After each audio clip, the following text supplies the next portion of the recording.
biggest thing is like, what are y'all gonna do? Even the biggest artists that go up against Wayne.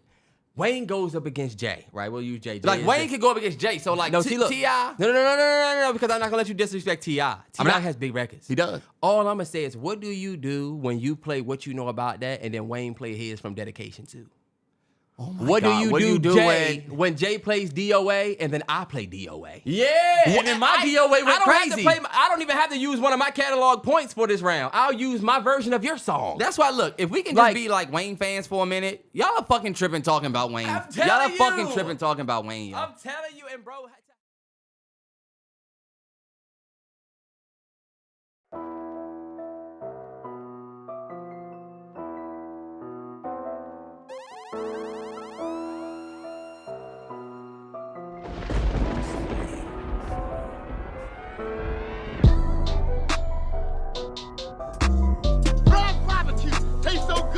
Make you wanna slap your mama, don't it, Willie? Brick by brick. Yo, what's up? It's the MalloryBros Podcast, man. Yeah. We back for another week. Happy Tuesday. Happy February. Happy love. It was just V-Day. Yes, it was. Hopefully everybody had a good V-Day. I was telling Terrell, V-Day seemed so chill this year. Yeah, we were talking about how we didn't give no Valentines. We normally have a Valentine something. And then why do I feel like me and Terrell both kind of like had V-Day plans, but also it just was a weird V-Day, y'all. I don't know. I'm gonna say that. Yeah. V-Day stuck in a weird point in the year for a lot of people. A lot of people either just kept it chill or y'all went out and just kept it low. But like we went out, but we kept it super low. We didn't really do the. I think everybody just wasn't really trying to do the show. That was it. Yeah. Because we ain't super low don't mean nothing, but like me and we're talking about how we ain't even post on V-Day. It's also signs of a recession too, Brody, because we was out there. Me and Gigi was out Saturday night, Valentine's Day night, legit prepared to be in the thick of everybody, right? And we didn't even really go nowhere crazy. We just went to like a downtown restaurant type situation. But when I tell y'all, it was not a lot of people out there, bro. And we was like, either everybody stayed in, or this is the sign of like a recession. Like, damn, people really don't really have it to be trying to get out.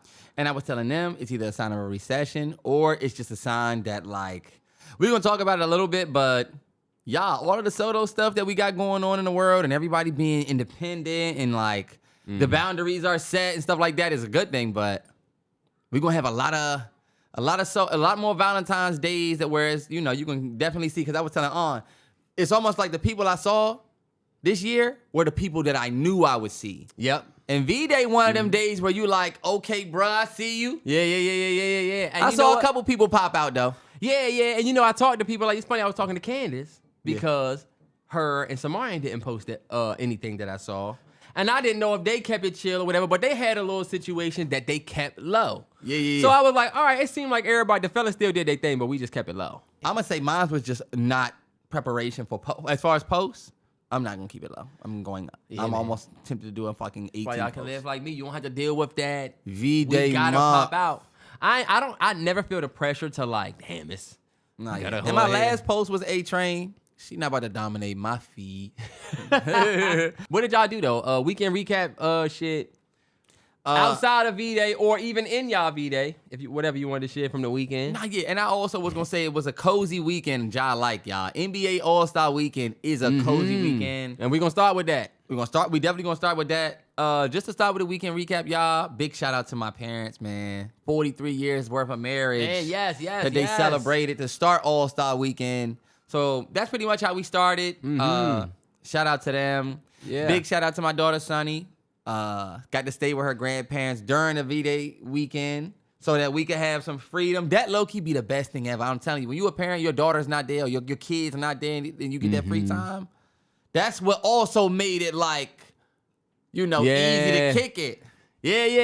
You got that free day. Oh, yeah, also, I'm going to just say without saying, me and Aunt be trying to be young, and we not young anymore. Yeah, we be learning. You know what I mean? We be learning. We be getting learned. We not as young as we used to be. We can't hang like we used to. You really could. It's just you don't have it's situational, right? Yeah.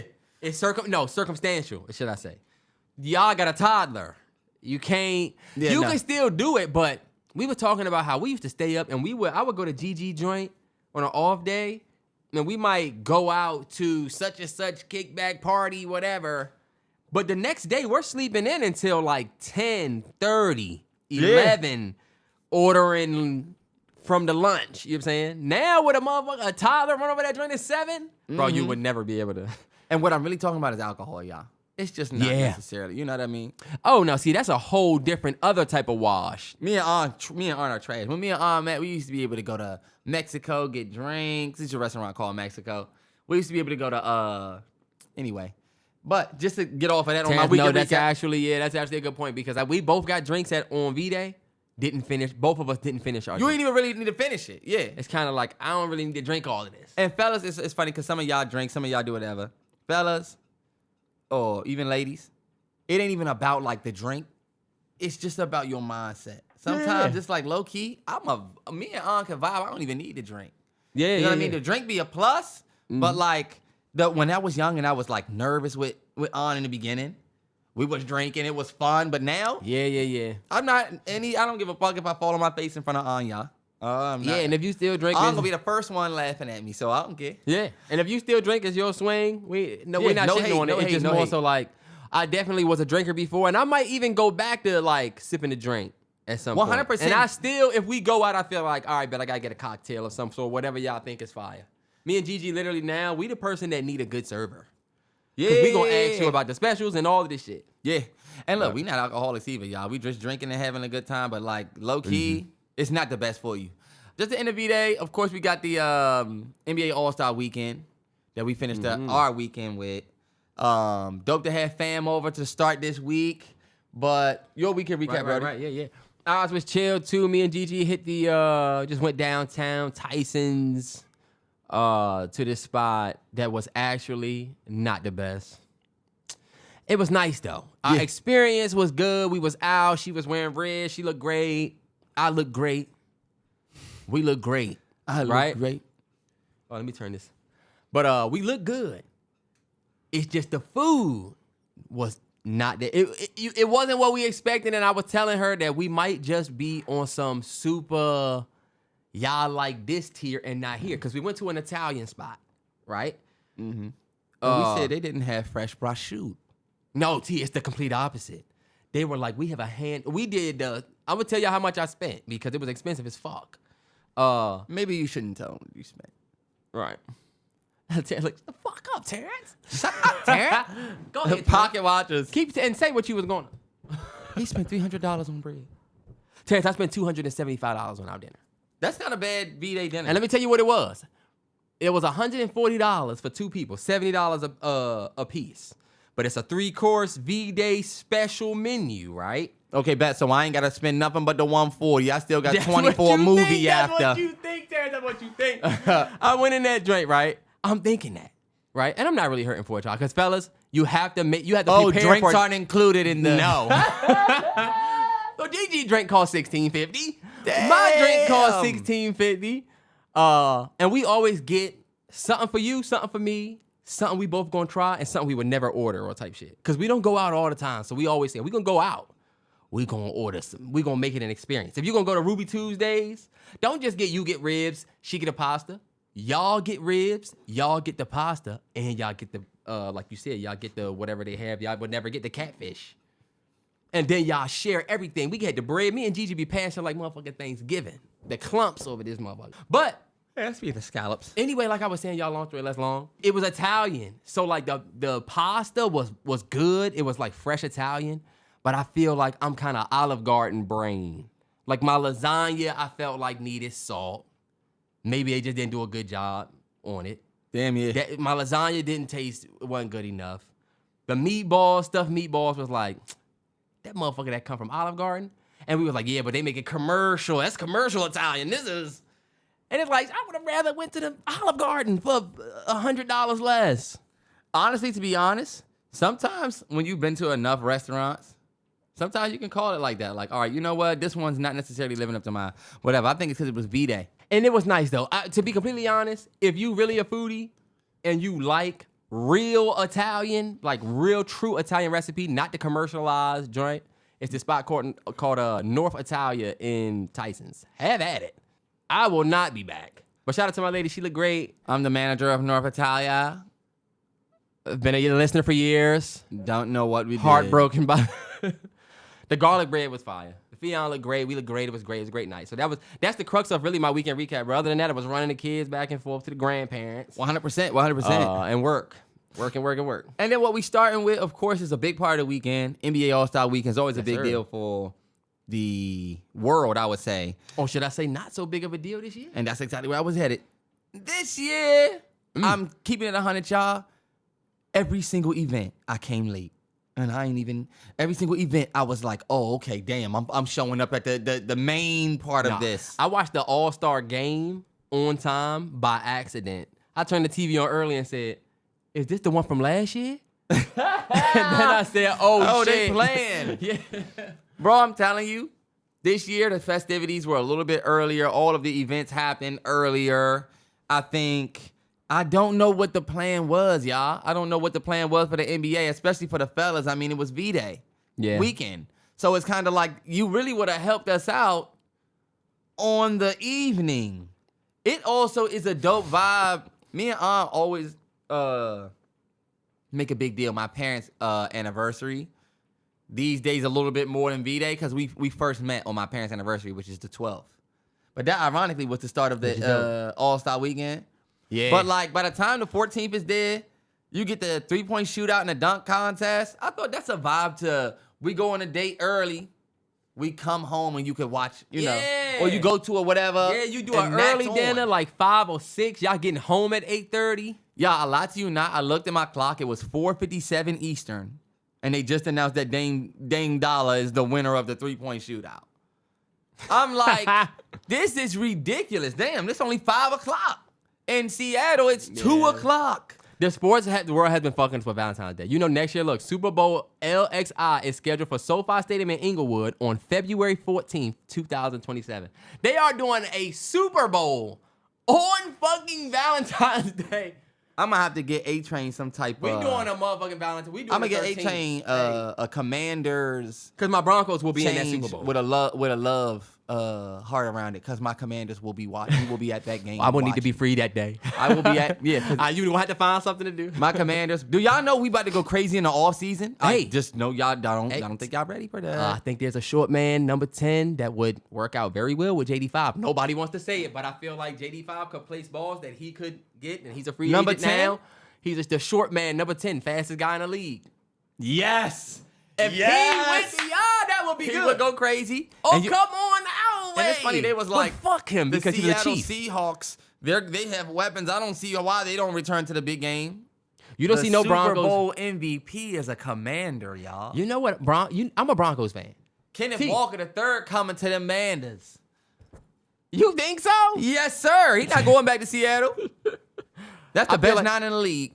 Let's stay on topic, bro, because we on NBA All-Star Weekend. Oh, we are on NBA All-Star Weekend. Just to talk about some of the winners.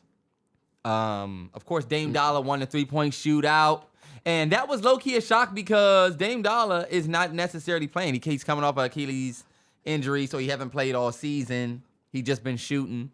Hey, was that the first event, 3-point? Or they don't do like the rookie? Remember they used to have the people go through the obstacle course and then do the layup? I'm going to keep it 100, y'all. I don't even know. I don't even know if they did that.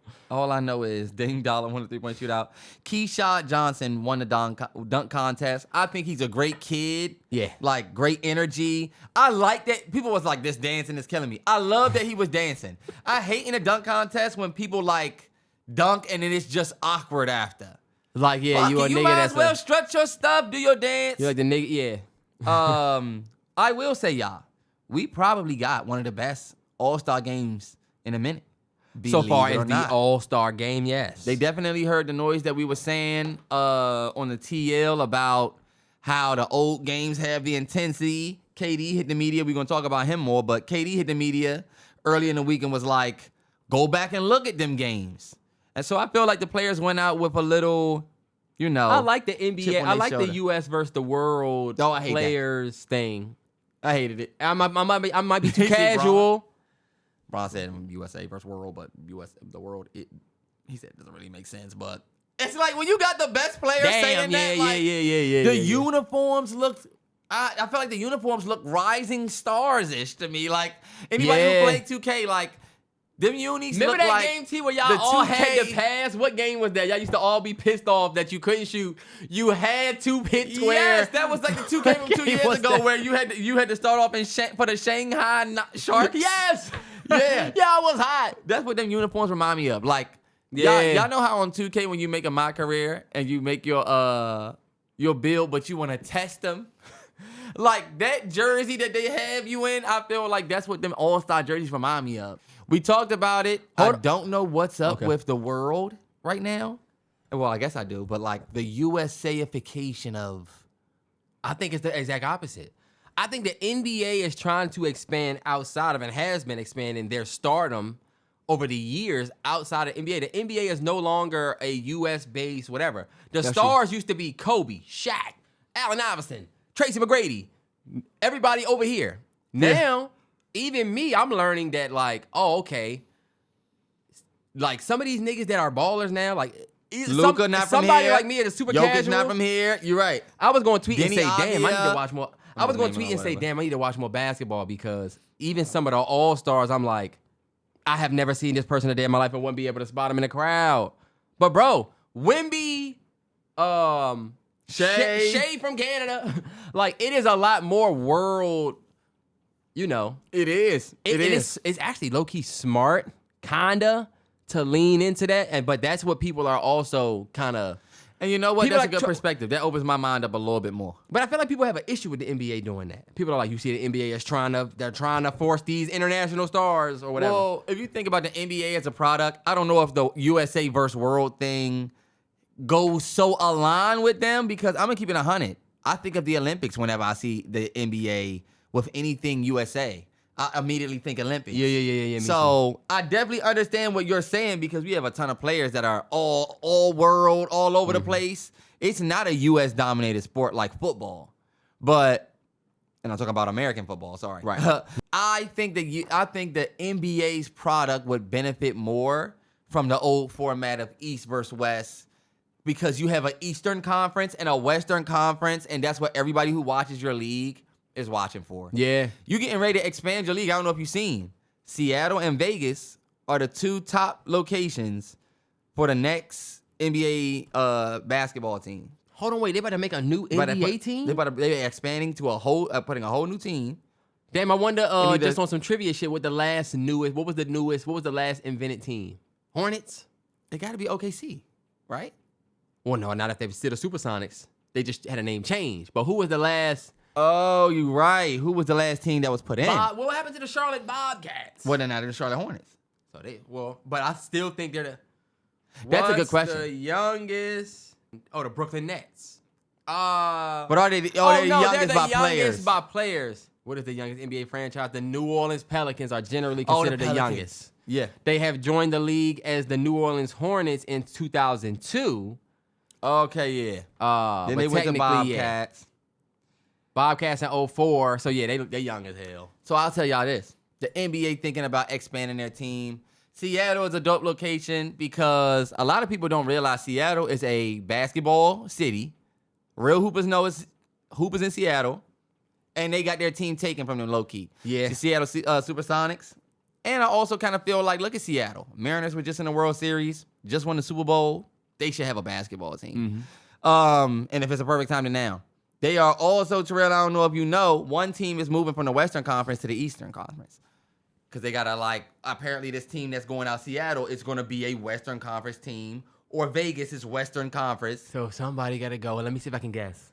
So somebody going to have to get from the West. And I tried to guess, but I couldn't. Are they a really good team or I don't know. I don't know the team that's moving. Oh, we don't know yet. We don't know yet. Oh, I was getting ready to try to guess.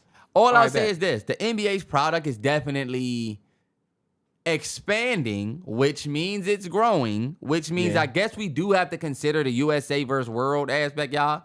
But the OG nostalgia guy in me just would rather see East on the jersey and West, and I noticed the Western Conference and the East, and then guess what? If the East win by 50, we could say, yo, the East was loaded in 2024. Yeah. Now we be saying stuff like, oh, Giannis picked Bron back it's like it's not fun anymore. We used to be able to have a certain structure when we looked at the All-Star, which made you being an All-Star like that special. Because let's say the East was loaded and you won the All-Star team. That makes your like.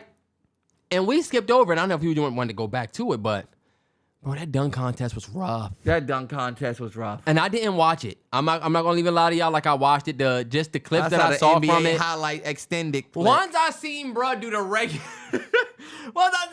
regular dunk, Son, Jackson Hayes. I said, yo, he didn't even try nothing. And then bro, when And the if nigga you almost, watch him dunk in a game, he dunks way harder than that. Like, what was that?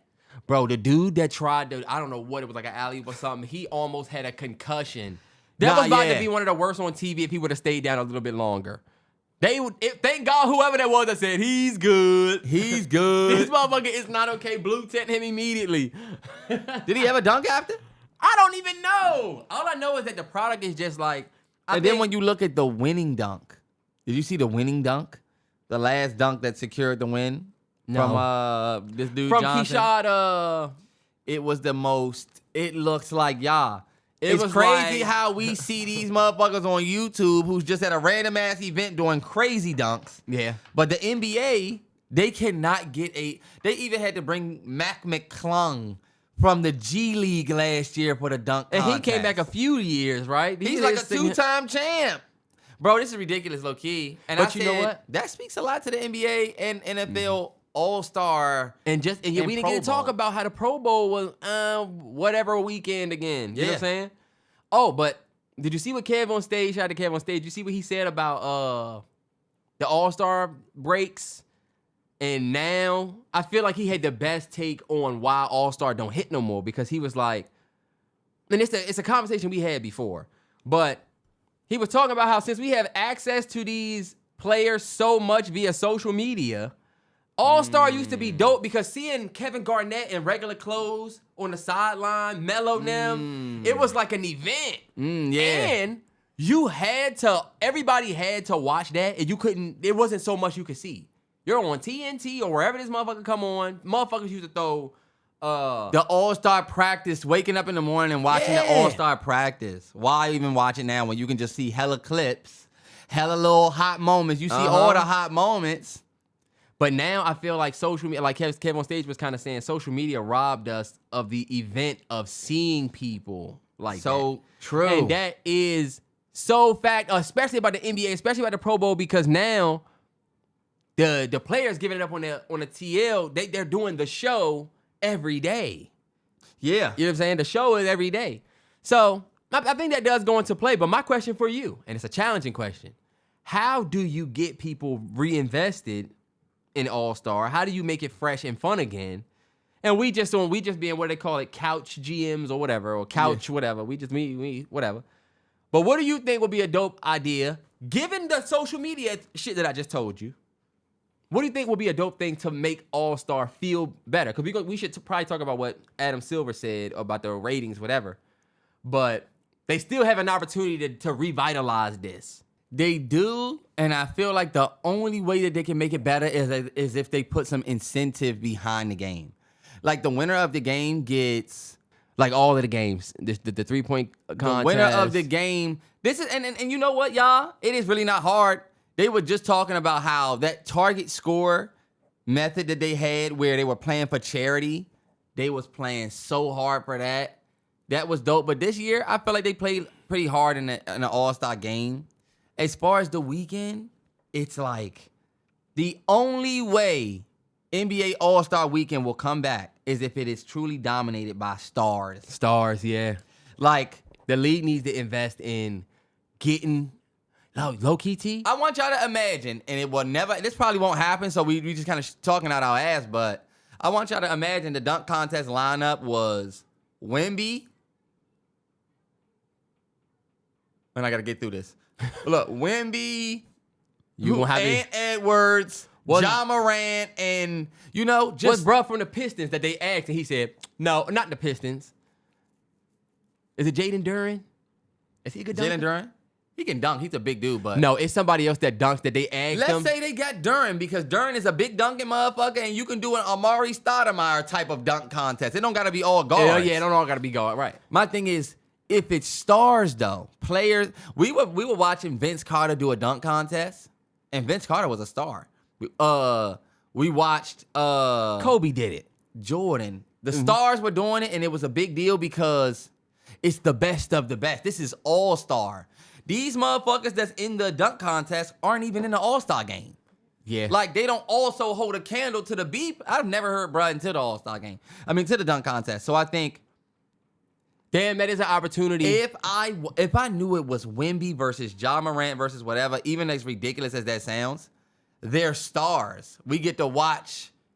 Even if Wemby do a regular dunk like how bruh did, we're going to enjoy it because it's one of the stars. If Ant, with all of that charisma, yeah. if Ant do anything and he laughing and he having a good time and he's trying to be creative, let's say he put on a Batman mask and a cape and then just dunk. Like, the stars that we love have to lead these events because guess what? They not even sitting courtside.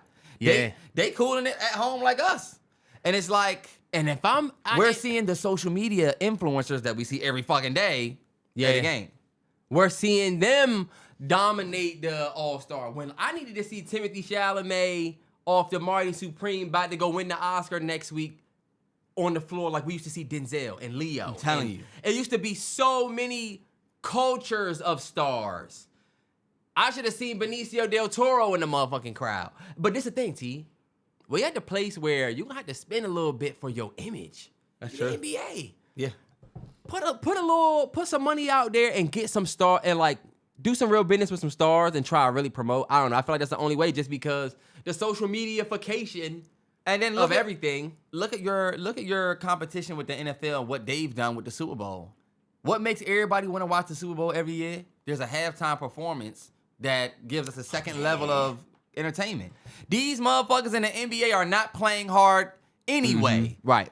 They might as well give a 30 to 40 minute halftime spot to, look, let's say this year it was just simply, who could have did it? Let's say ASAP did it. He just put out Don't Be Dumb. He get out there and do a couple songs. Yeah, but nah, it need to be bigger than that. It need to be bigger than that. It still needs to be like Super Bowl level. You're right. It needs to Because be bigger who's than to that. say you don't have to do everything? Well, I feel like we have said this on this podcast before where we said Right. the NBA need to introduce something like what they just had for the halftime show. I think we were talking about even the Beyonce Netflix Christmas joint. NFL game they did. Yeah. Where the NFL 100% could have did this year could have been even somebody had a bigger year. It would have had to been like the Clips.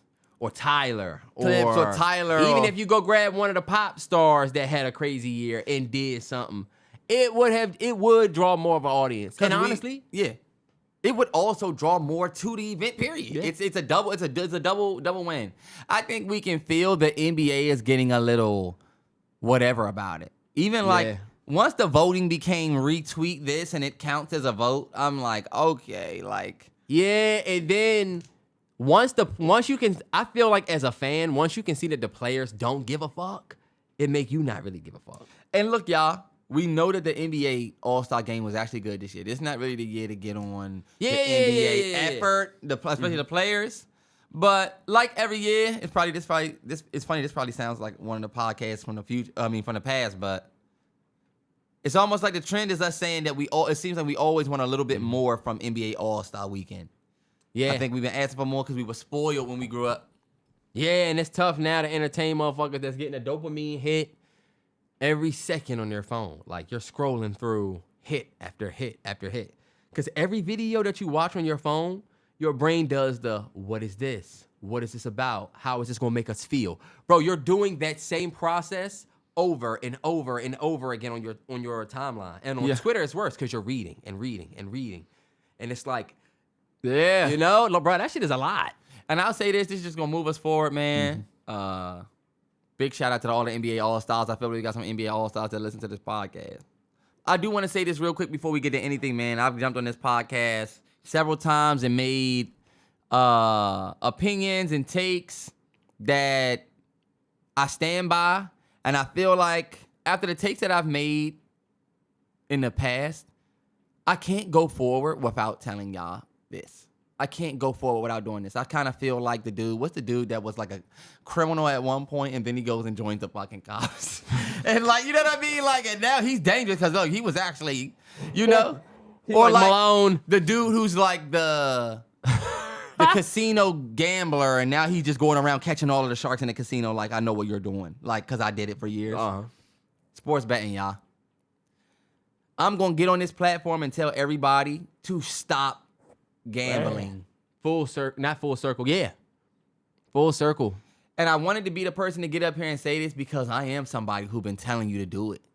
I'm the nigga that told you smoke it, bruh. Just take a puff. And look, I don't feel right being on my journey because nobody knows, but I stopped gambling. Look, me calling it gambling now? Yes. Damn. I stopped doing it on January 7th. And that was it. I said, I'm done. I deleted. I closed my FanDuel account, closed my DraftKings account, and then I deleted the app. Because I said once I re-download them, then I can easily just sign back in. Yeah. But I'm only saying this. I don't want to eat up too much time on the podcast, but I'm only saying this because I know y'all still going to bet. But I got to jump out here and jump on the opposite side of it because I watched, if you want something to watch with your food instead of this, well, of course you want to finish this, go and search Vice Sports and then search betting. It's the video that they put up around maybe 2 or 3 weeks ago. Bro, that was such a good-ass video, and they had a lot of people who were in there who were people who gambled before who stopped. And it made me say, damn, I need to go to my platform and just say, y'all don't realize that, like, betting was different just 3 years ago. Like, just 3 years ago. Yeah. It was different. Like, they was talking about how they had Jamel Hill on there, and Jamel Hill was talking about how ESPN had a clause where you literally could not talk about gambling on air. Now they have their own app for it. You know? They were talking about how ESPN was literally covering the news stories about how the leagues had the betting situations with Terry Rozier and I forget the other coach's name, Chauncey Billups. Yeah. After all of that shit went down, ESPN is posting that with ads that say ESPN bet. All I'll say is this, y'all. The world of that got so big that I feel like it's just set up for you to lose. Man, and I feel like the writing was on the wall. And it's big time now. Like now, once Terrell noticed, I told him, once I started seeing some of the cappers that I truly appreciated start saying stuff like, yo, it's never been this hard to win. I said, okay, I'm getting out of this shit. I'll say this and we're gonna skip to the next topic. If you go on sports bet, y'all, I think the only way you could really be successful is if you have the time for it. Like, if you able to wake up, bruh, and do all your research on the games, do all your research on stats and players, and you got the time for it, whether it be work or whatever, then I wouldn't tell you stop betting. But, bruh, I would. Well, look, I still say be careful. But if you got the time, that's the only way I feel like you can truly manage your bankroll. Oh, yeah. I'll say this, y'all. If you just a nigga that's just betting and you just trying to throw 10 to win 400, you trying to throw the 20 to win the 200 or something, you just gambling every other night, and you loading that motherfucker up, you just wasting money, bro. Even when you hit for 400, you about to blow all 400 of it. Fuck it. Why do it? I done got my legs back, y'all. I watch sports different now. It's not right if I don't get up here and tell y'all about me. I got the Dare shirt on. Y'all didn't even know it. But no, Terrell, I also owe you because you somebody who been saying this forever, so I got to give you the floor. You've been saying what I'm now saying this whole time, and you low-key have a I told you so moment, so go ahead and... No, I don't do... Terrance has no idea how many I told you so moments that I have with him that I just don't say nothing. I just wait. Sometimes I got to wait for him to... I don't like that. I don't like that you're saying that. Terrance, because sometimes if I tell Terrance certain stuff, he don't be hearing me out until he figured out for himself. He's his own man. That's the part of us being independent, but being together our whole life. The one thing that I will say is that the shit did change a little bit after a while, and it wasn't so harmful before. I mean, gambling period is harmful. But it got worse. Like, for me, specifically when I saw Michael Rubin and them, it was like Fanatic Sportsbook is next after the apparel shit. Yeah. Now you got Fanatics Sportsbook, and you start seeing businesses and companies open their own sportsbook. ESPN, like you said, being one of them. Companies that said they would never involve themselves in that and have clauses for stuff like that. The NFL having partnerships with these companies after years of their players not being allowed and still not being allowed, why would you even get in bed? And it's because, bro, I just feel like if you're a billionaire or whatever, I feel like Michael Rubin could go in a room and say, you know what, a good lick would be if I open a sports book. Because guess what? Everybody's going to be betting and losing money. So we're going to have profit. I don't know if this is just me on some conspiracy shit, but you got a relationship with all of the players. Everybody showed up at your all-white party. So if you wanted to cook the books, not saying that they are, you could. And you seeing so many businesses get into it. And that to me just let me know that was it for that me. they're making hella bread. Yeah. It's and like, think about it, T. The more and more we found out over the last couple of years about how this was rigged, that's rigged, or not is rigged, but players getting tied up in scandals and shit. I don't take none of that stuff lightly. The players coming out and saying, oh, what if my man want to hit for the night? And I just say, fuck it. I don't take none of that stuff lightly. Me and neither. I feel like people are gambling. We seeing players get arrested, y'all. The shit is rigged. And what's crazy about it is that they know that people are not on that joint just having fun or on that joint on it like, oh, well, let me just go take this 20 over here, see if I can win. Nah, yeah. Some people are trying to fix financial because that's what we do as humans. Yeah. I feel like people try to fix their financial situation with certain stuff. So it's a little bit more enticing to say, hey, everybody wins on this, or hey, everybody got a shot to double your money here. It's like, You be feeling like, I remember at the height of my betting, I was just feeling like low-key, it's 50-50. Either the Hawks gonna win or the Celtics gonna win. I just gotta be on the right side of history. You're gonna lose every time. And if you bet like that, you're gonna lose. You're gonna lose 80% of the time. One thing that I realized too, watching them documentaries, is the books are reading and scanning your accounts for your activity.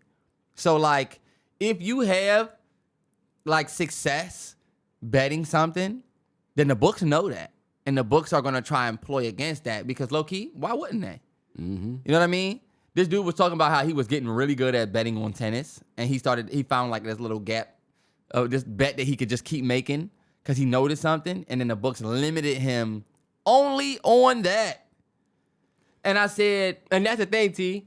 Once you start winning, you're not in control. So they can just find a way for you to lose. all I'll say is this, y'all. Nowadays, with you being able to bet on anything, Potty Market, I think it's the app Cowshy, Stake. They had a poly market for the fucking Golden Globes. Yeah, where it's like you can bet who goes up. These days, y'all, that should be your sign to say, I don't want to have my money going towards that. We already got to pay fucking taxes out the wazoo. It feels like we got a recession. The recession just feels like when the tsunami wave is back there and we can all see it. Housing is fucked up. You might as well not Because- be putting your money in these sports books, y'all. That's it. And I'm going to keep telling y'all that. It's going to be like, yo, and I have said forever, find another vice side hustle, because I think the most dangerous thing ain't even the people that did it like you did, bro. You wasn't betting with like your rent money. Betting with like your responsible money. Yeah. Did you see the dude who was just like, this dude went viral recently. He just put like something 100,000 on the Patriots and they lost. And he said half of it was credit. The other half, like 250,000, was my money, and then another 250 was credit. What? Yeah. And he said, I thought I could get out of my whole financial situation with one bet. Like, And you lost. think about it. If I only got $10,000 to my name, right? I can just put 10 grand on whatever, and now I got $18,000 to my name. Because you know you ain't gonna get, And you that's bet the 10 thing, to yeah. win 8, you bet 10,000 to win 800. I've always been a good, 8 bands. I've always been a good loser when I needed to be a good loser. And I feel like I started losing money on that joint and said, oh, I bet I'm done. Fellas, I know they're gonna try to take advantage of us because of the position that we in. It's not right on me to be telling y'all to be doing this shit. I'm only telling y'all, not because I was backdoored, not because somebody got to me. It's because I realized, damn, if I was a broke nigga, like if I didn't have money, and if I was just using my actual money back when I was in Best Buy doing this, that shit would have hurt me. If I was in school, thank God they didn't have FanDuel when I was in school. Yeah, you would have had nothing I but wouldn't time. have had nothing but time. I wouldn't have been between focusing on classes, work. Yeah. Yo, This shit is gonna be. They Think are about gonna. it, T. It's kids in school. It's not kids, but it's young adults in college now that got to deal with the temptation from Bro, these I'm apps. telling you. That's why I'm telling y'all. Stay away from that shit, man. Let's get back to watching sports the right way. That's it. Man, full circle moment, y'all. Especially, you know what's dope about listening to a podcast like this is we just give y'all willful information about our lives that you didn't ask for, but now you know. Because I know it's gonna be You know? somebody out there that's like, you know what? I thought the nigga Terrance was betting this whole time, and he my reason I'm about to stop this shit too, yo. But Because I know you getting spanked, bro. I know you getting spanked. when you go up not on the up. when you go up on the stage at And if 53, you are, not for long. when you go on the stage at 53, when you finally started your film career at 40, and you finally win your first Oscar, it's gonna be people that watch the pod that'll say, I remember when this nigga had a sports betting angle that he went through. I remember when he started sports betting and quit. I remember when he came on here and quit weed. Remember? Mm-hmm. And people have all of that backstory and make your win that much more significant for everybody because you put the time in with people when you was just a regular guy. I'm telling you, man, it's on wax. If y'all go back. Y'all do not see ads all over this joint, and I'm not talking about the YouTube ads. Pay for the premium, it's worth it. I'm talking about y'all don't see exclusive vodka. This person, shout out to Smack, because Smack literally has exclusive vodka stained in my mind brain, yeah. since the Summer Madness, the early Summer Madness years. But they just stay on NBA for an hour, and then I know the basketball Let's niggas come love back to this. KD. Taz, no, we can't leave without, we can't. We can go to LaRussell and come back to KD burner. Why would we do that? Okay, but let's stay on KD. You're right. KD, staying on the NBA. That's funny. Kevin Durant was recently, and it's funny because you still have certain KD pages that are saying it is fake news, but this is less about us talking about something that's a fact and more of us just talking about, you know, the idea around this. Less about one player, but we specifically going to talk about KD. He had some, I can't even say tweets. He had some burner profiles go hot on him. So basically, he got kind of outed on some of the burner pages that he was in. He was in a couple group chats, which is crazy to think about. That, like, KD, I don't even know who was in these group chats with him, but, like, you're in the group chat under an alias. Do you know what the name was? Get off my Dickerson. It was Which is the you saw the most- nigga that was like, this is PG coded. It is. That's why I said, oh, that was that. That might have been. And an that might old be. nigga like KD, because that's Yeah, some that's old, old PG. Yeah. Makes perfect sense for the nigga. Yeah. He in that joint talking to people about whatever he feel. He had tweets in that joint about Steph, tweets in that joint about Sengun, Jabari Smith, who he called Jabari Smith the R word. He called he said Sengun couldn't play defense. And I feel like Yeah. if you watch Sengun playing, for my niggas, we just talked about sports betting. Some of what KD was saying was not necessarily wrong. But when you think morally, man, this is sloppy. It need to be said, man. I love KD. He's one of our GOATs. And if it's true, it's one of those, it looks bad. It looks a lot worse than what we should care. Yeah. I'm going to let Rail go. No. I'm with you. And honestly, I don't even really know too much about how his pages was outed. Like, what did he, that's what I want to know. I want to know what the fuck mistake he made That got because I out. like to see when. But you know, I saw somebody saying that he got outed by somebody. Because remember, he's in a group chat. You're in a group chat and somebody leaked the chat. And that's why everybody was like, they broke the bro code. Oh. I'm going to keep it 100, y'all. I don't have necessarily all the details. So look, what I'm not here to do is like indict KD on all of his steps. But what we are going to talk about is like Kevin Durant being an NBA veteran. Like, At the level he is. at the level you're at, if this was LeBron James and LeBron James was in a backdoor fucking chat room where he's like under an alias like King James 88 or some shit, and he like, yeah, ate and trash that nigga. I won't pass the nigga the ball. That nigga got it. Look, that nigga, look, Bigfoot ass nigga. Or you joking. But this Bron, I feel like it would look bad on your person.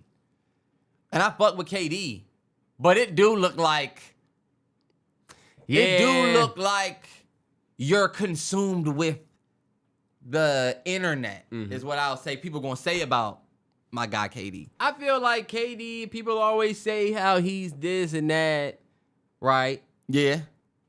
I feel like he is always probably on the internet. Yeah. I feel like KD be like, you see the joint where he was like talking about Kendrick, where's your daddy gonna post the BuzzFeed shit? Yeah.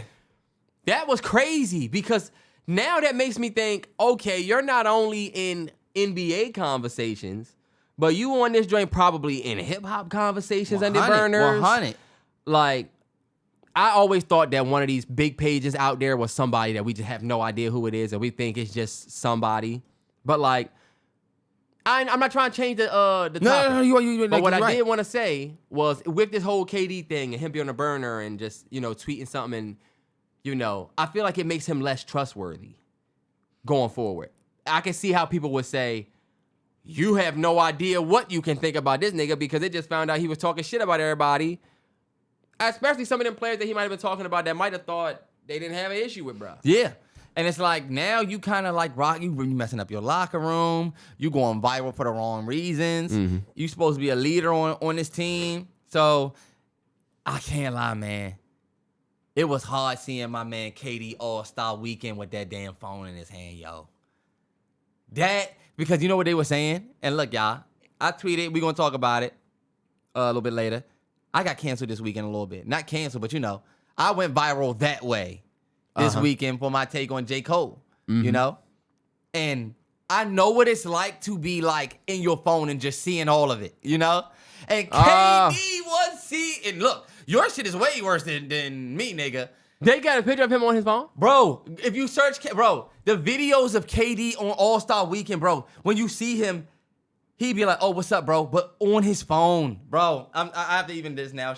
I have to search and show Terrell this now. No way. Because it killed me, bro. It killed me. Look, when he walked in, look, KD walking in. Look, on his phone all day, bro.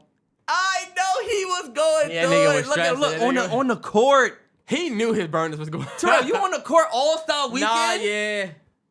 Hey, all I'll say is this, y'all.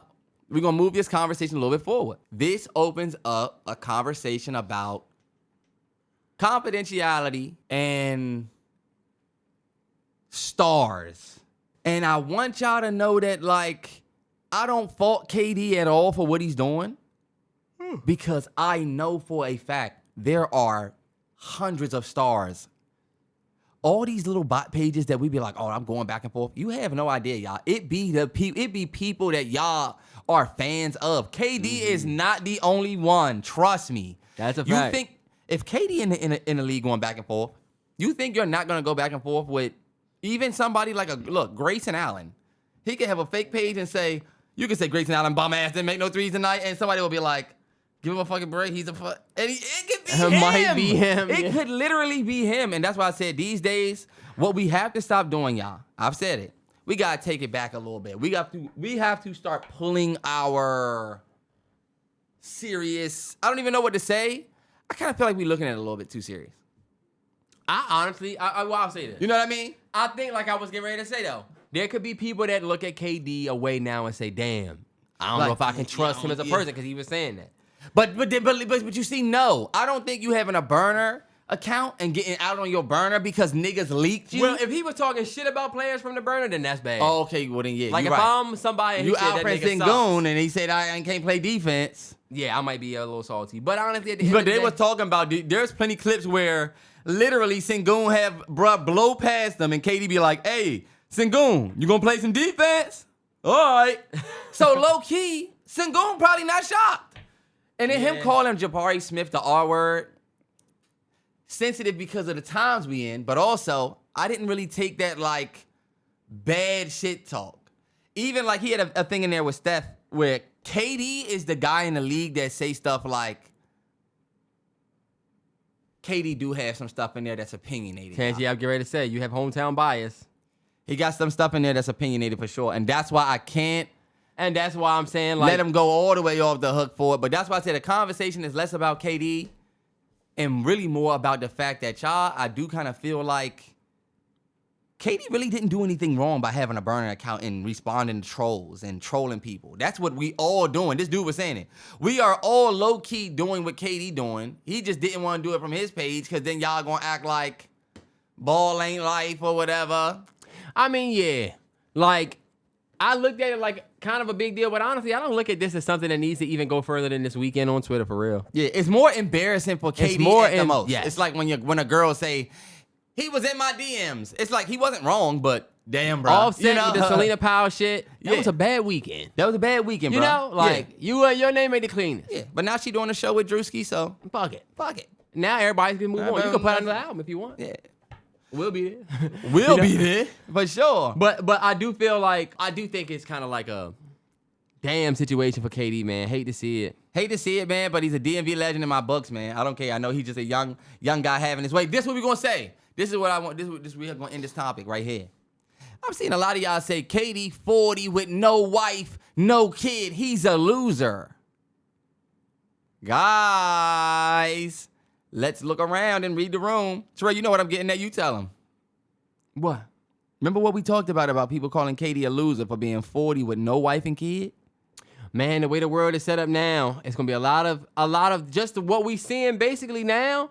There's gonna be a lot more than ever people that are in the same shoes as KD. The way y'all look at the women, I can say y'all, but the way you see the conversation is around men and women and the 50-50 and whatever. And look, I will say this: as y'all get older, it's funny because we both out of the game. But if you was dating right now, the person you might meet might have a kid or two. Yeah. If I'm in my 30s. The more people have these lifted ass standards, both men and women, it's gonna be a lot more people that might see 40 without kids and whatever. And you may not always be a loser. Terrance has just been saying, be careful how you clown KD for that because the world and the way that y'all are thinking. I told Terrell, you think it's easier to find a woman to have a baby with and get married at 30 or at 20? And as the world changes, you don't know how harder that can get. I think with everybody being so independent and I'm a grind and I'm a do me, we gonna have a lot of 30 plus people with standards out the wazoo. They done made their careers, made them shit happen for themselves. They feel good on their own. Yeah. And now you don't want love. You want a puzzle piece that can fit into what you created. And I feel like there's gonna be a lot of Kevin Durant's out there that's 40 and still trying to make it happen. I don't think bruh's wrong at all. Hey, he 40 with millions, and next year when he find a girl, what can you say? I feel like we always talk about KD having no kid and no wife because we don't got nothing else to say about bruh. But hey, yeah, but you also Terrance's hometown bias. You think there's some hometown bias? I think there's a little bit there because you would say on another podcast or in another context, maybe under different circumstances, that somebody in KD's shoes that let's say a nigga like KD criticize you. Mm-hmm. That's a slight you would be giving to him. That you would nigga that this or that. I guess you could say that. I ain't never. But since it's KD, your hometown. Sure, no. See, this is my thing. And I'm not trying to give you the bias. I'm saying somebody can say that. But my response to y'all would just be that KD don't seem to do no like head ass move that make me think. You know, I mean, KD some people look at this like KD seemed. Look, this was okay. We'll put it like I've this. seen people say I can't look at him the same after this. All I'll say is the burner shit is one thing, but now I just kind of feel like, bruh. Oh, you can't look at KD the same, but you tweeting every day. I was focused on. I'll tell you this, and you probably won't want to take it. No, look, this is what I was gonna say. KD just give me a vibe that like if he got a shorty, it's low. Whatever he be doing is low. Yeah, he be doing his whatever, but like he don't give me Shaq vibes. And Shaq's a cool guy, but Shaq also, well, you'll see Shaq under some random joint comments. Yeah. Remember, KD name is not what it would. It's not like Shaq. Like KD used to be known as the nigga who followed the bad joints. You know, if KD follow, that used to be a thing. Hey, yeah, that's why I say I don't all the way disrespect KD in a way of like, oh, you 40 with no wife and kid, because one, it's 2026 and y'all niggas know exactly what type of world we live in. Let's not do the. I think that's just what you would say to the old nigga. KD wasn't the most disappointing legend of the weekend to me. And to a lot of people, and to some people, and we probably won't even take it here. Oh yeah, let's go ahead and take it. It was Bron. Bron, I feel like y'all know what I'm talking about. If you don't know what I'm talking about, they asked LeBron about Israel, and he said he heard nothing but good things. That is the conversation. He said many things in that. But what stuck out was him ending his sentiment with saying, I heard nothing but good things. People literally don't have an issue with him speaking about his fans over there or even, trying to maybe being a little fearful in that moment or not really prepared to talk about Israel that way, right? Which, again, I feel like Bron has been in the league for a long time. He's faced tough questions. I feel like he just added that last tidbit of heard great things or heard nothing but great things about it. And that is a very dangerous thing to say as a billionaire. Voice of the, you know what I'm saying? Somebody that normally speaks up against whatever. You making it seem like it's nothing happening over there. And I feel like even the president of the United States, everybody on the news, people on both sides of this will admit that there's been wrong done on both sides. Yeah. I'm going to keep it a stack and say free Palestine. Yeah, that part. But the fact that we didn't need Bron to hop out there and go that far, right? We just don't need you to start saying the bullshit of that. And I really do feel like if you watch that clip, you don't think Bron wanted to say that. I feel like he just kind of, I feel like he was just talking and said that, and it looks very bad. But you also a billionaire. You got, your billions are tied into all of your deals too. You're not just a billionaire from the NBA. So like, I don't know what relationships you could be potentially trying to protect. And y'all know I do not get on this podcast and cap for billionaires as much as I love Bron. You know what I'm saying? This was a bad moment. It was a bad moment. It was a bad moment. And I feel like it's one of those read the room moments, Bron, where if, let's say, he think different. Let's say he don't agree with some of that. You still got to make sure that you read in the room, or because you could always get up there and say, oh, well, you know, I didn't really mean this, or I didn't mean that. But what we learn these days is public reaction seems to be hinged on what they understand and not what you meant. And that's an important way to look at it. Like, you could mean it in a million different ways, but however they understood you is what you got to react to. Let's say you say you thought somebody was doing something performative. You don't word it right, then you can easily be told that you hating, or, you know? And you need to admit when you hating. And you need to admit when you're hating. And you need to admit that. You should. I don't know why the fuck he said that, because you did none of that. You did none of what you proposed it if you refer to that. If I was hating, I would admit it. Oh, God. Let's move on to LaRussell. It ain't LaRussell. I know. It's not LaRussell. It's Wayne, man. Okay, yeah. Man, right. okay, so this is your tweet. Yeah, you're viral. I did go viral this weekend a little bit. I had a Wayne tweet take off because we was talking. I just felt like on the heels of the LaRussell tweet. Shout out to LaRussell. Shout out, bro. Just signed with Rock Nation. Yeah. He went on a pod. Shout out to him. He went on a podcast, and I forget what the podcast was. I saved it. But he went on a podcast and gave some comments about Wayne. If you watch the whole clip, right? Because there was a clip going around where he said, basically, in short, when I was young, I would listen to Wayne, but I grew up and realized he wasn't really talking about shit. So I kind of grew out of Wayne, in short. But when you watch the whole clip, he was kind of talking about how he showed Wayne some love, because I have to say that, because that is the context of it. He showed Wayne hella love, but he admitted to getting to an age where he felt like Wayne wasn't saying shit. So he stopped fucking with, or he just grew out of his sound or whatever. People had an issue with that because, again, I always say, you gotta make your take for the world you live in, and don't be, and I tell this motherfucker all the time, and don't be surprised when people respond to what you actually said. Because LaRussell, people don't have, I don't think anybody had an issue with LaRussell. Yeah. I still don't have an issue with LaRussell. I think he said, all I know about LaRussell as an East Coast nigga is that he seemed to be a great energy, dope mind about music, but I just don't know much of his music.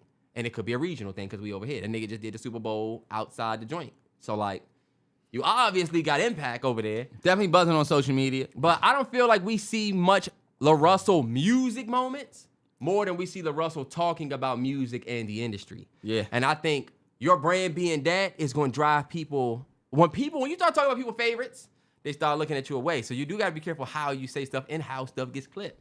Especially because you're introducing yourself to these people in these moments sometimes. Like, people don't even know who you are, but like, you see a lot of people saying, who is this guy? Who is this guy? And that's low-key. They were saying he did a shadow marketing plan. You come out and shit on Wayne, but you got some shit coming out, so you low-key having people find out about you. Oh, yeah. But I think really what this comes down to, y'all, is a lot of people don't like takes that don't sound good. You know what I mean? Like when you say it, it don't sound good. So what they do is, and I was just telling my boy Izzy this, people who are on Twitter just act like toddlers. Toddlers, I want you to think about this. With toddlers, you can make the best omelet. Terrell know this for sure. You can make an omelet, some nice fruits, some nice pancakes. You can make them a 5-star breakfast, put it in front of them, and guess what they do? I don't want it. And the thing is, people on Twitter are the same way.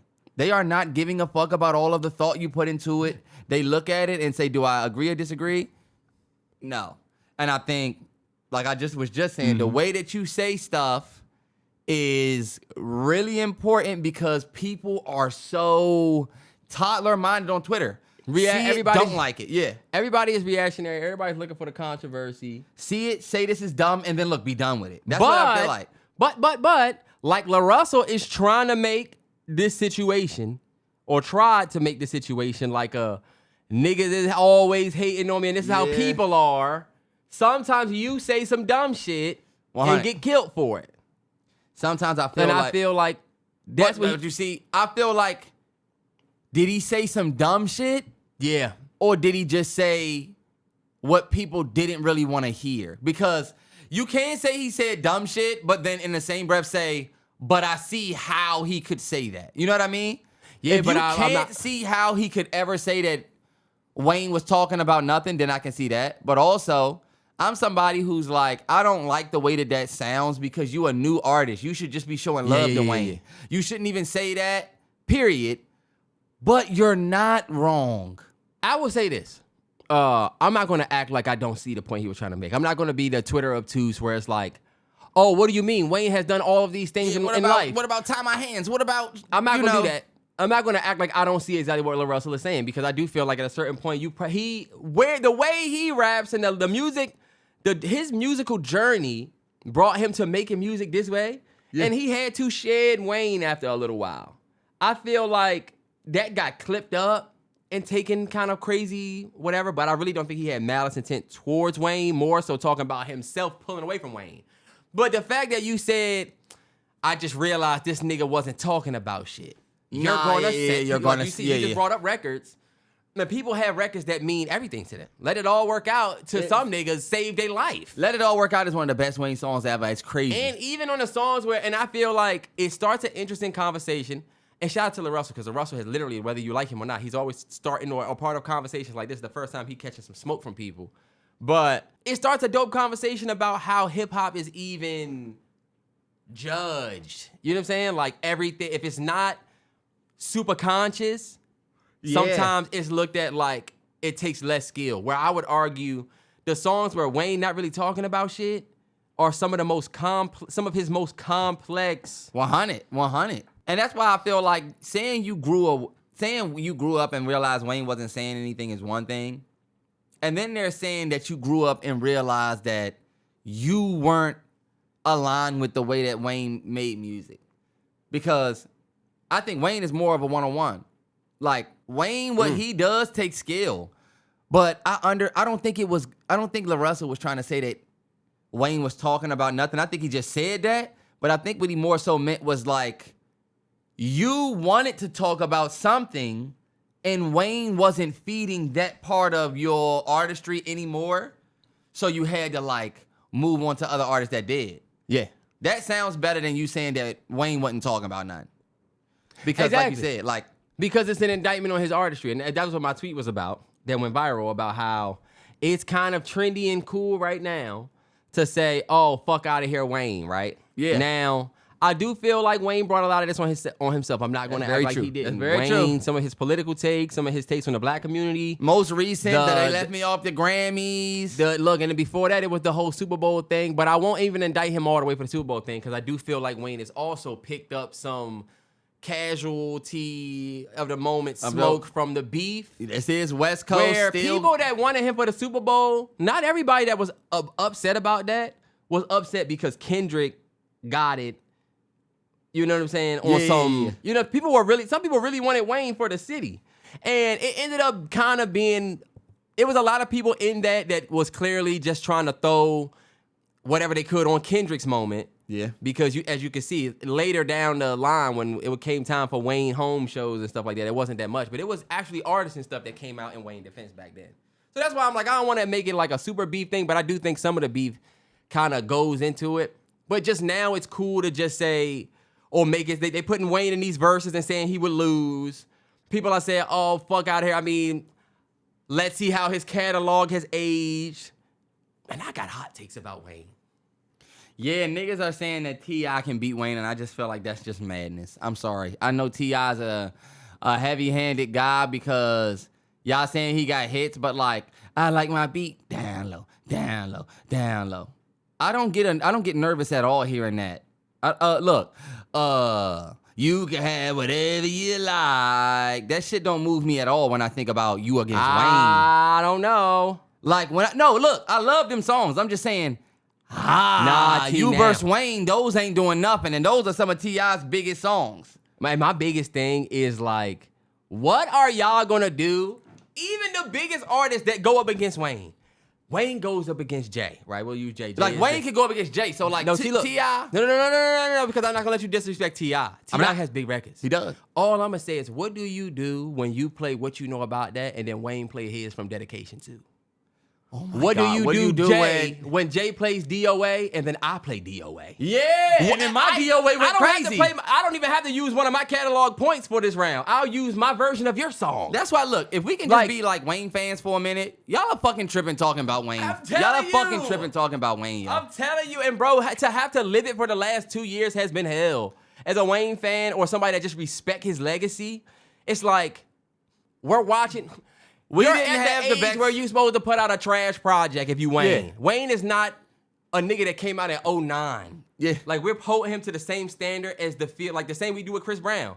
We're comparing Chris Brown to Giveon and Leon and all these people. I'm like, Chris was out with Usher, Omarion. He is an elder statesman. He should be able to chill by now. And I feel the same way about Wayne. Yeah. Wayne's last album was ass, it was. But that takes nothing away from me from the legend that he is. That nigga gave us Level So Soft. That's what I'm saying. Come on, y'all. And what did we get? Hold on, T. My bad, I'm gonna let you go. T.I. conversation is not just a whole Wayne would. T.I. We were just saying before. He could get in there and play that new running through the checker flag. Man, Terrell love that joint. Wayne is definitely a legend, man. Definitely a legend. Don't like to see the disrespect, but like they said, like your boy, I don't know if you want to talk about him next. J. Cole says the fall off is inevitable, and Terrell made a good point about how Wayne is or Terrell saw a good point. I don't know if that was his point or not. It was Reason, and I have it, and I'll read it. Okay, bet. Reason said, I love the discourse. Shout out to Reese. I love the discourse about Wayne and the timing of it. Twitter been split down the middle about J. Cole album, The Fall Off, and this is exactly what he's speaking on, ironically. It don't matter how much you give this game. Sooner or later, they're going to tear you to shreds. So why care? I think that is a dope point to make, especially given the discourse around J. Cole album, which we can go to next. We had the hour 17 mark. We can fight. He said we can fight. I got a good point to make, too, about J. Cole that I feel like you would want to hear. That counters some of what they're saying about him doing some of the stuff he's doing. Well, you know this. The topic around J. Cole is less about J. Cole and more around that word that's been floating around J. Cole. Because we done talked about J. Cole the last 2 weeks. Is the word floating around J. Cole, or are y'all... Oh, no, look. Let's say the word isn't even floating around him. More so, it's almost like people associate... That word became popular that weekend because of him, but... And you... Well, look, you see how you doing that? I'm just trying to introduce this shit. Nah, you trying to make it seem like you still trying to put Well, I'm not trying to come in. Look, if I come in and say, so people was tripping off some true shit that I said, then I'm wrong. I tried to come in on... Y'all see, he haven't changed his... She's not going to... It's so funny, look. My tweet that I tweeted, y'all. Hold on, wait. Give the backstory for real, though, because some people may not know. Not everybody have Twitter. That's true. So if y'all don't know, J. Cole started J. Cole... did a CD tour where he got an old Honda Civic, and we talked about this last rebought his Honda Civic the same way he bought his home address for 2014 Forest Hills Drive. Rebought his home, or took his Civic and put a new Civic, put a new engine in it. Rode around with a box full of CDs in the back, handed them out for $1. That was a lie. They weren't $1. They were regular price. They were not $1. That was I a thought lie. they was handing them out for $1. The picture of them that was $4. That was AI. I didn't even get that from the picture. I thought he was just doing that. Damn, that would have been fire. His man Ibrahim came out and said they wasn't $1. not giving them out for $1, y'all. Oh, so he had to pay like the 15. Niggas was swiping for the regular price of whatever the CD was. Oh shit. Or it wasn't at least $1. I know it wasn't. Yeah. First and foremost, J. Cole doing that. We talked about it last week. That was him touching the fans. That's J. Cole essentially doing something that's rooted J. Cole. I don't think that's misunderstood at all. J. Cole, I feel like the only reason why I tweeted what I ended up tweeting is because it ended up progressing a little bit. J. Cole tweeted that he was going to pick up 2 fans, one that can listen to the first half of the album, one that will listen to the second half. We're going to ride around. I'll say this. I tweeted this and I was not alone, but my tweet I feel like did the most damage. But I tweeted J. Cole. I said J. Cole and the CD tour is the same as Casanat and The Reading. And that tweet lit the TL up. Everybody's like, how the fuck is it the same? How? Just say you hate J. Cole. I responded to this one dude with a quoted tweet, told him, I just feel like, millionaire, riding around in a Honda Civic, handing out CDs, just a little performative, but I respect it. Everybody's like, how the fuck is it performative? How the fuck is this performative? Now we're using this word wrong. After then, it's been a big argument. Me and Terrell done talked about it for a couple days. The best thing about, I felt like the J. Cole fans who got me out the way, they definitely got to me good on Twitter. It was definitely not a in my favor, I look right on the TL thing. It's funny because those tweets went left, Terrell think that, oh, you see how these people cooking you? That mean you wrong. I'm going to keep it 100, y'all. No, I was getting ready to say. I just feel like I'm heavily disagreed with, but I don't think that this is a right or wrong situation. I think really it's more like I said something that people didn't really like. I think I didn't have an issue all the way with what Terrance was saying because I know how he thinks. I have an issue with Terrance acting like he's like this J. Cole fan and he's not trying to say it. He'll say it. He's trying to say that he's just saying it and that he wasn't on no hater shit. He's trying to make it seem like he just said it and I keep trying to tell him, if you say anybody or anything is performative, that carries a negative connotation. So I just don't like that part of it the most. I don't agree that what J. Cole doing is performative because as a J. Cole fan that knows that as a J. Cole fan and somebody that has an understanding of what I believe is performative or the definition of what performative is, I don't see where J. Cole is gypping us. Because normally it's, I don't think this motherfucker's coming out here saying he doing this, but he really only saying that because really he be back here doing this. Was Beyonce gypping you when she did Formation? I don't think, because I don't feel like. But you could call Formation performative if you wanted to. For the time period, yes, you cannot. See, you could say that somebody's pandering. That's different than being performative. Performative, I don't think so because pandering is worse than performative. Pandering is what y'all tried to say that I was saying, and I wasn't saying pandering. Performative is when you doing like if Beyonce was doing, okay, ladies, now let's get information, but secretly she don't fuck with women at all, not a girl's girl. It's like you just doing that for the. That is what makes it something performative, T. We looked it up. Terrell, performative is not always about deception. Sometimes it's about intention. That's what I was telling Terrell.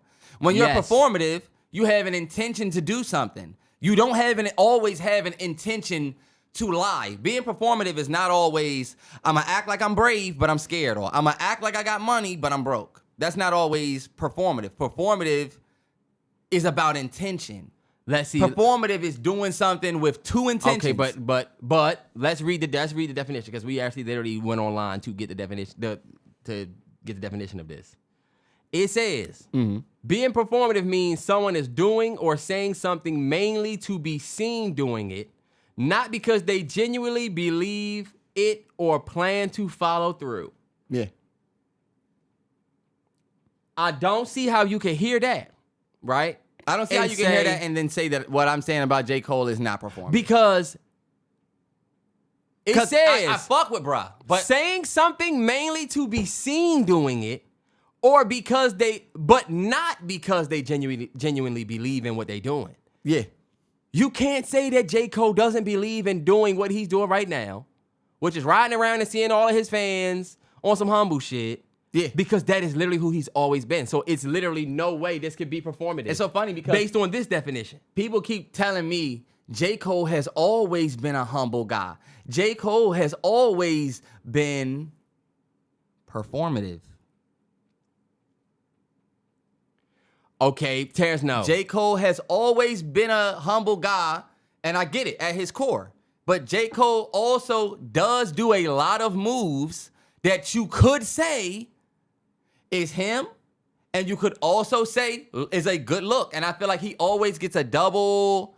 He gets the benefit of The good look is not a negative, though. He gets the Like benefit of doing things that if you say that it's performative, since it's such a great thing and he has such a great mindset, people were not telling me that J. Cole wasn't being performative, more than they were asking me why it mattered and why do I care. And I think Because people normally say, all right, bet if somebody's doing performative, then what's the reason? harm part? Right. I'm about to tell y'all, and that's what I have to tell Terrell. The reason why I think J. Cole, people want to say, why does J. Cole have to be performative? What does he have to be performative about? I told Terrell this. It's like people forget what happened with J. Cole in 2024 because y'all don't want us to focus on it anymore because, hey, he apologized for it. He said that it dropped him out of the beef. He said he's humble and just want to rap. So guess what? We don't give a fuck about the beef anymore. Okay, bet. You as a J. Cole fan don't care about the rap beef that he dropped out and apologized for anymore. Meanwhile, Kendrick just won a Grammy on the album post-beef. So like y'all not wanting to talk about beef is cool, but Drake got Iceman coming out. That's going to be beef related. Kendrick just won a Grammy on his beef-related album. Cole put his album out and told the world, don't talk about the beef. All his fans, stop focusing on the beef, right? But what? Because y'all fans said with J. Cole, he just wants to rap, but if you coming into this album focused on the beef, you gonna ruin it. Niggas are saying that I ruined the album for focusing on the beef. My thing is this, y'all. I agree with that. The beef happened. So when you ask me, what reason does J. Cole have to be performative? It's like I told Terrell. I don't know if it is necessarily for the fans because y'all are going to accept J. Cole any way that he comes. Because J. Cole is such a great guy. Terrell be saying, I just love him as a guy. I love J. Cole too. But I do feel This is the like part I hate. you hate because I'm the only nigga that love for real. Real love You is have keeping to it show 100. a You track have not- record of to say you love somebody, though. You can't say Go you look at the love album. J. Cole. Go look at the album. And Go we look at all the have album years of reactions. nothing but you hating on him. Terrell, go look at my I would challenge any of y'all to go look at my 7-minute drill. J. Cole, I was with you, bro. That was when I could have said I feel Kendrick like on it- whatever. but yeah. But look, let me finish my point because Okay, you go stepping on it. Go ahead. J. Cole dropping out of that beef, right? This is just my opinion. Dropping out of that beef, I told Terrell, J. Cole needed to remind himself of how important he is. He says that on the song that you said you didn't fuck with. I don't know why I'm catching strays if you look. Okay, bet. I don't know why you're saying that because I don't agree that I didn't fuck with that, but you're saying that and now you're just throwing a shade middle point. Quick stop. I didn't say that I That's didn't. the song where he's like met the fan and the Terrell, fan look, reminds him. you're doing the fall off thing. I'm not speaking of a specific fan. I mean a specific track because niggas was like, you Go ahead. obviously didn't listen to drum and bass. And look, all I'm saying is post beef, I feel like J. Cole felt like, damn, I gotta prove to the world that I'm still that nigga without going to war. Like he said, lead with the skill. Yeah, you gotta lead with the skill, but you also have to lead with what you've always led with, which is the humility. No other rapper can match my humility. You're right. And that's what you He never ended said the that, beef boy. on. He said agility. Oh, my bad. So you're wrong. All right, well, I'll say this. Classic you. Remembering shit Put wrong. me in for your wrong. point. Put me in wrong. Because you know the point that I'm making, though, even though I'm mixing up the lyrics. I know what you're saying. I'm not wrong. He's always been the damn. No, but rapper can match my agility? It's either ability or agility. It's not humility, like you always say. I'll say this. No other rapper can match the nigga's humility. He's the most loved rapper on earth. And I feel like Terrell said, the Honda, that's J. Cole. That go back to J. Cole ways. We know that. Just like the minivan go back to Kendrick ways. Just like the 85 Cutlass go back to Nipsey ways. Like, I understand it's where you started. I told Terrell. It's where you've always been, though. It's where you've always been. And look, and I have that is my issue. That is my issue. I feel like where you've always been, J. Cole, is safe. You've always been the guy that nobody can say that the move you making was performative or they didn't like, because then it would look like hate. You're riding around in a Honda Civic with a box full of CDs in your trunk, right? Riding around giving fans and touching the fans and seeing the fans and stuff like that. I told Terrell, it's a great look for J. Cole and a great rollout for the fans. And the only person that would have an issue with this. Why are you saying have an issue? Do y'all see what he's doing? It's not having You're an issue. You're calling it performative. That's making it a negative thing. Calling it performative. Terrance, we just read the definition of performative, Terrell, which means that... where does it say you have an issue with that? Where does it say that the person... Because being performative means someone is doing or saying something to be seen doing it, and they don't genuinely believe it or plan to follow through. It's a negative word. I think that's when you say something. But we're talking about the act of being performative, which is the same. J. Cole, you riding around in a Honda Civic, and you own a Lamborghini Urus. You own a Lamb truck. You announced the album with a Lamb truck.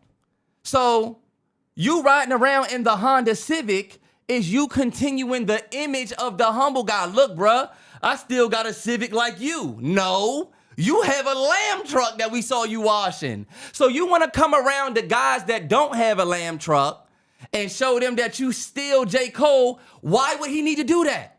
Because J. Cole, the killer from the Ville, the nigga with the crazy pen who would kill any nigga with his pen, he dropped out of one of the biggest rap battles ever. So he needed to go out and touch his fans. He needed to feel this love. And I feel like he know that. That's why he did it. I'm not hating on it at all. I don't feel like, but I just understand it. I understood. I get Terrance, and I also get that.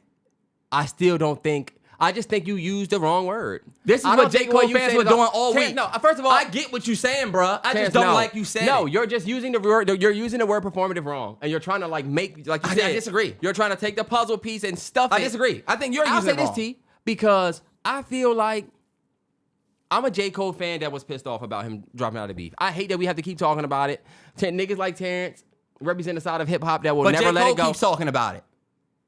I hate that a lot of people don't like that fact that sometimes he'll talk about it because it's like, you know what, bro, you making it hard for us. But the album was so dope. I think Terrance is such a important part of proving J. Cole's point about the fall off, because this is such a non-issue like thing to me, because it's like something he's always done, is who he is. I don't even think it's performative. But I think I've been a J. Cole fan. So yes, I remember when that nigga said, your name is all you got, throwing hands by the bathroom. If a nigga run up to you, you gotta scrap him. That's who I've always known you to be. So when you dropped out of the beef, yeah, I was kind of hurt by that. Mm-hmm. I did kind of feel like the person that you were wasn't that. I can see how you trying to say that J. Cole needs to sell humility. He needs to, because that's all he can sell. But because can you really get up there? No, I feel like y'all want to make it seem like people didn't try to, like he said on the album, niggas shut the door on him except for his fans. So I feel like, and how most J. Cole fans feel like, the reason we're not thinking anything about anything being performative is because normally when we say something is somebody being performative in the community or what, we know we're not going to receive a benefit from them, but they're doing this show like it's about to be for the greater cause of whatever. But we know they have other intentions when they're not doing this. That is normally where we'll say that performative ass speech such and such gave, or that performative ass event that they did when they really don't. Since we don't have the from J. Cole, and he really has always been this person. The only thing. What do you mean we don't have the We don't have ride around with bruh, listen to your album in a Honda, but then you gonna go park your Honda, drop bruh off in a Honda, and then go hop in your Lamb truck. That's where people see. That's my thing. My question to you is the why? only thing you can say is performative is the fact that he got in the Honda. Yeah, it just And seems it's like it just seems like going the extra mile to show you still the guy from Fayetteville. You still like you're reinforcing the struggle. it's like you're image, like the you're humble not selling image. you're like, not selling the CDs. You selling the story of you selling CDs. Whatever. I've seen that point, and honestly, I can get that. yeah. J. Cole low-key need to sell that version of himself because that's the only version he really can. And Because we y'all don't won't know let him if pop his everybody shit. believes if you the same guy. So you kind of feel entitled. No. Him as a fan, him as an artist, he might not think everybody believes that he's the same guy. I just don't feel like anybody ever called his character into play because the one thing that he kept throughout this whole thing, y'all put smut on his rep for everything, called him a pussy, whatever. He kept his character in terms of like what he believed in being a part of and not being a part of, no matter how pussy y'all thought he might have been for dropping out of the beef. The one thing you can never say was that his character changed. So that was never in question. Keep in mind, the nigga did the 280,000 units first week as the ultimate shut the fuck up to everybody that said I was going to fall off, hip-hop wasn't going to be the same, the apology was going to kill my career, all of this shit. Nobody said that. He did that before he even got into Honda. Nobody said that. No, And I'm I not feel talking about like- you, T. I'm talking about the field now. But this I'm is talking my about thing, field. Terrell. J. Cole, your fans and you never thought that you was finished after that. Terrance, so what? Y'all never let us screamed get to that the off, so mountaintops why does he to get to- us, and we had to shut up the whole battle. T, we had to shut up the whole battle. We had to shut up the whole battle until the battle was over about J. Cole. So you can't now rewrite history and make it seem like, y'all didn't shut up the whole. Y'all didn't shut up the whole Terrance, battle. we Y'all could not say anything. Are you kidding me? Terrell, this is my thing. I was there, bro. The J. Cole and J. Cole fans will talk about the beef all day, but as soon as you bring up the beef, they act like you're like obsessed with it. Because what was the point that you just made? I wanted to respond to. You just made a point just now. I'm saying J. Cole last year, he dropped out of the battle, and you're making it seem like J. Cole's fan. Nobody ever thought J. Cole. Hold up, because that's how we rewrite history. Niggas was counting J. Cole out for real. This nigga couldn't even put his album out last year. I feel like the water was bad for J. Cole last year because Kendrick was still very active and nobody knew what was going on. But Drizzy was active. Everybody was That's what I'm outside saying. except Cole. It was like, okay, bet. I don't really want to pop out right now because I feel like he waited until it was a better time for, paying homage to your last album. But also, Terrell, it's kind of like J. Cole gets to come out and say, niggas hating on me, I won't go anywhere. His fans get to come out when he drop. I told Terrell, this is what Terrell do. Every time J. Cole drop, you're going to look at any video. His fans get to say niggas hating on him. Niggas said that he ain't going nowhere. Or niggas tried to cancel him. Niggas tried to say my man was finished. This my thing. Nobody was saying J. Cole was finished. All we said was the nigga couldn't rap the same that he was rapping like before, because all he was rapping about was killing a nigga on the mic. And all we were saying is he gonna have to switch it up. But we all said that he had the talent to keep going. And J. Cole fans would never let us get off that J. Cole was finished. What was the response? He's not finished. Come on, you too worried about the beat. Yeah, but we got to a point where we could do that. For a minute, we had to just shut up and let Kendrick and Drake handle what they was handling, and we had to shut the fuck up. For those 2 weeks, Terrance, when we did go look at the fall off, our literally most viewed podcast episode ever. Y'all never shut up. Y'all always said that everybody go look was at that hating. episode, and y'all still are running with they hating on me. Terrance, no, from then forward we had to. So just to bring this all the way back home, J. Cole getting in that Honda and going around and touching his fans and linking with people that have listened to him and their lives have changed with his music the humblest way with the CDs and shit, showing up to cities and going back out next week. I think he's back out tomorrow. Man, I just thought it was the dopest, most. You don't have to do this, right? Like Terrance is saying, you don't have to do this. You already made your first week and still doing it. Terrell, I never said that. I'm saying like when you think about the performativeness of it, it comes back to you got a Lambo, so you don't have to get in this Honda and ride around. Think about it. You're riding around in the Honda. But that's your point, right? You don't have to get in this Honda, nigga. You have a Lambo. To me, the Honda and handing out CDs is but like don't the agent performative part. Either agent or fandom just went and got their old Maxim or whatever and put the drink. That car agent got his Japanese not custom. Agent, that no, shit not is beautiful. agent. It might have been fandom. that got. Look, I'm not mad at it. No. I'm using him as an example because I feel like one of them got their old car, and I feel like if they showed up driving that joint, but I can see if J. Cole said, "Fuck it, I'm about to just go get any hoopty I can find." He tried to connect to his old whatever. It's almost like if you went and got the Civic we started with, because you say, you know what, I'm trying one. But why do I need to go get a Civic to go see my fans when I have a Urus? Why can I not go see my fans in my lamb truck Urus? Okay, tell me why not. Niggas because was like, he's about to drive across the country. but you driving across the country right now with security. You have security no, with you. it's not even about that. First of all, So my thing is, I would never drive. I wouldn't want to drive a lamb truck across the country. It's a luxury. But you whip. want to drive It's a not a car that, four-door fishbowl Civic, and you're a millionaire? You don't think I that feel people like could yes. see that as performative? Sure. That's why I said the car part of it you is it, have- but even the car goes back to the nigga. You can't say, Okay, look at this. I'm stuck this with my the thing, y'all. definition. And you know what, T? This my thing. I'm gonna let you Yeah. we're gonna have the last little bit of this. I told Terrell, shout out Nipsey Hussle, man. 8 years. Victory lap. Fuck you niggas if you got anything to say about it. But I'll say this. This is just who I am, y'all. This is just who I am, and we just gonna agree and disagree. Big Nipsey Hussle fan after he died. Big. There were people who were Nipsey Hussle fans before he died. Then there were people who weren't huge fans when he was alive, and then after he died, they were big ass fans. That's me, y'all. I gotta own it. I'll say this. When you look at Nipsey Hussle life,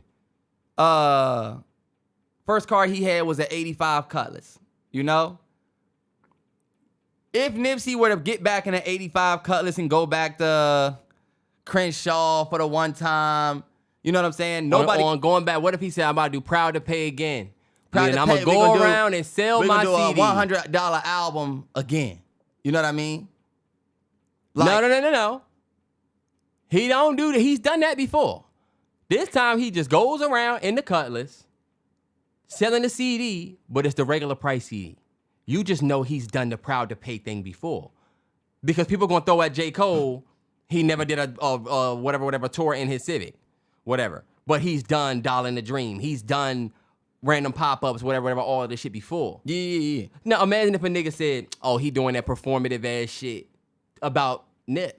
You would be one of the main ones saying, but he always did this. But this is who he is. But he had But you Proud see, to that's Pay. what I'm But he saying. has a history of. But you see, that's what I'm saying. What niggas will do is niggas will look at your moves and and niggas not looking at what you did before. That's why I keep telling Terrell, people calling your move performative can't be, oh no, it's not performative because this is the type of person he is. Hold up. Performative is about what you're doing. It's about what Or you saying. believe in, though, T. It's about what Look, you believe in. no, but it's about what you're doing in comparison or contrast to what you you're believe in, believing yeah. in. So, using So that Nip it's- example, Using the Nip if example. somebody said he was being performative, you know what he believes in. But that's my thing. Nobody's gonna call Nipsey performative for having a Cutlass in his hood. You are literally doing that, though, to J. Cole, where you're calling him performative, where some people feel like nobody would call him performative for this because he's... This is the reason why I bring up Nipsey Hussle. Go look at Nipsey Hussle's Picture Me Rolling. Go look at Picture Me Rolling video, right? Look at him in that video. Nigga got on Hirachis. That nigga got on a black tee, I think, in one of the joints, right? Picture Me Rolling. Victory lap, go look at rap niggas. You know what I'm saying? That nigga had 4 Rolls Royces in his hood. A Bentley riding through his hood. That's just not who J. Right? Cole is. I'm not saying that it is. You could say that what Nipsey is doing, right, is performative. It's more performative because you're trying to show. Because what you doing is you showing, And rappers do it all the and time you for doing it videos. to show niggas what I'm doing. Show niggas what we about. Right. And I might not. We don't drive like this on a Right. regular day. Right. We might have rented these cars for the video. Right. I might own one. But Right. did you say, okay. Right. We might have rented these cars. I might not even own this, but we doing it to give the look or give that vibe of what we are. But guess what? There is still the fact of the matter that Nipsey might be the only nigga that can still ride through that hood, ghost ride the whip with Lauren London in the front, riding that joint. That to me is such a flex. And am I wrong, y'all? What does that have to do with J. Cole? I'm getting ready to tell you. am I wrong for wanting to feel that energy from J. Cole? Because like I said, Terrell, I've been outside. That's not a... So listen. This is what y'all gonna say. I'm just not a fan of him, and I'm not saying that I'm not. All I'm saying is this: am I wrong for wanting to see, for enjoying the announcement of the fall off and seeing J. Cole wash the Urus? It's like, we got the dollar in the dream. We know you humble, but man, I loved seeing this nigga with a Urus, because like, I'm sick of looking at J. Cole be like me, or like how I was back in the day. Like, we all got older. I bring up Nipsey because we're able to watch him in a Picture Me Rolling video with nappy plaits, and then see him in you got Lauren London ghost riding a fucking crazy car in your hood. To me, I get it. But look, is that performative?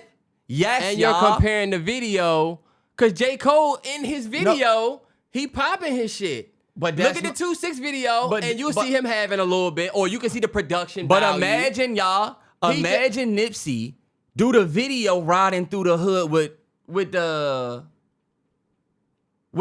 lamb. Look at the blue lamb that we use in the status symbol video, or it was white. I think it's the white lamb. But like, you riding with Buddy in that, like, that's dope. When he went and picked up the dude that lived around his neighborhood, if you go watch the trunk sale joints. No, not Oh, you Cole, talking about but Nip.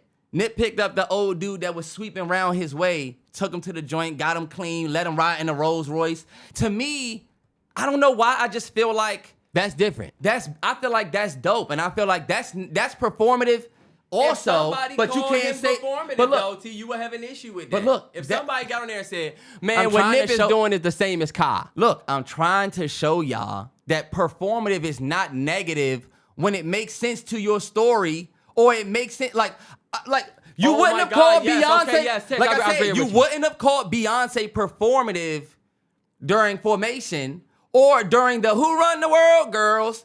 So during the women's movement, you got that. During the Black Lives Matter movement, you running Formation. We're not gonna call you performative. You just said something though. You started this by saying it's not performative when you're doing for your what you said.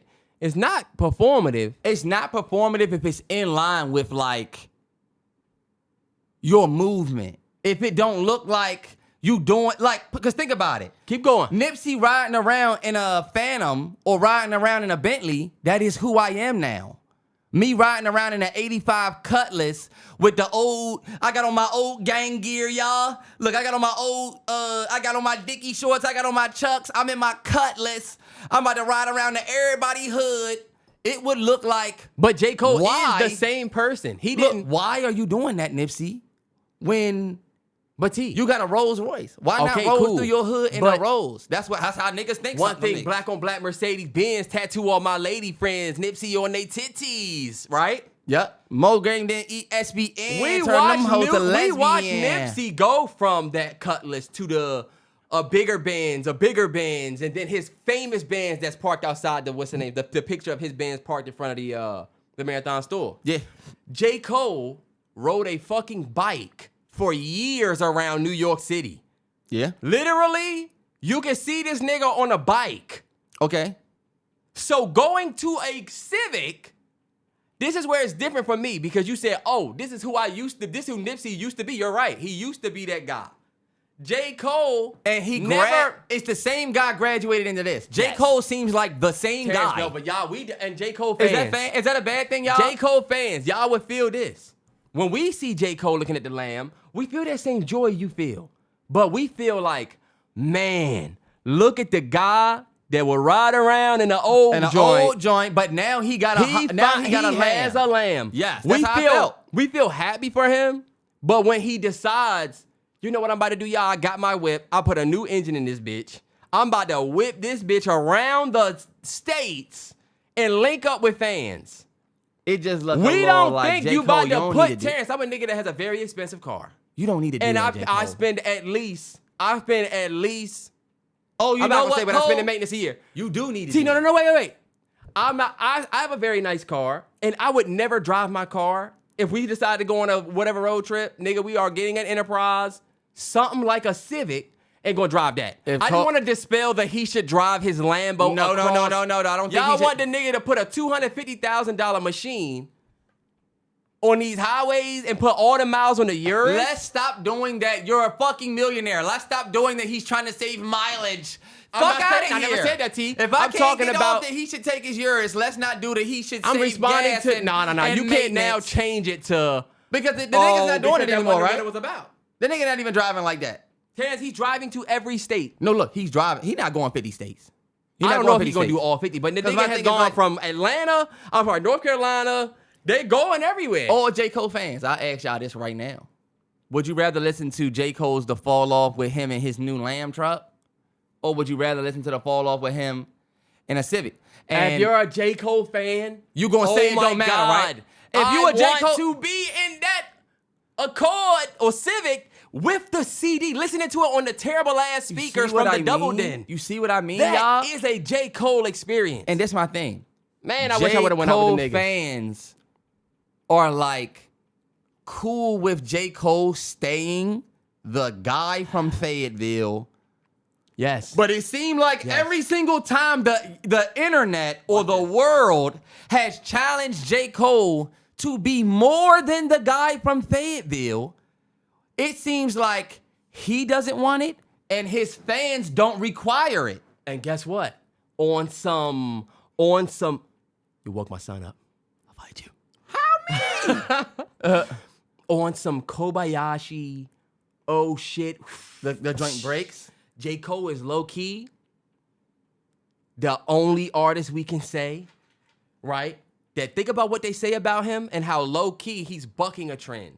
And this might just be me being a fan of the nigga, but all I'll say is this. The narrative that he's selling is that the fall off is inevitable. Which is Right? low key No matter how far you go in this game, performative.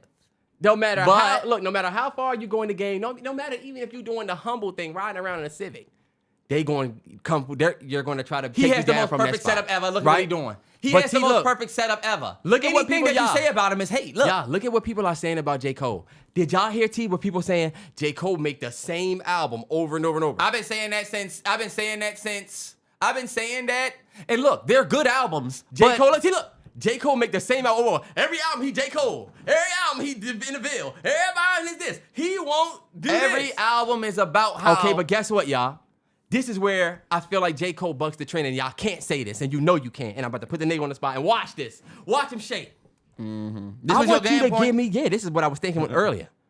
J. Cole just put out what I believe is his absolute best body of work he ever did across his entire career, from the come up to the warm up to Forest Hills Drive, Born Center, everything in between, Friday Night Lights, everything, right? Okay. Up to this point, I feel like we could take his final body of work and say, he rapped the best here. This is probably his best performing body of work right here. Okay. I want you to give me all the other artists' last album on what their fan bases think about it. Jay-Z, think about it. Oh, like their last. Think about the fall off for these niggas.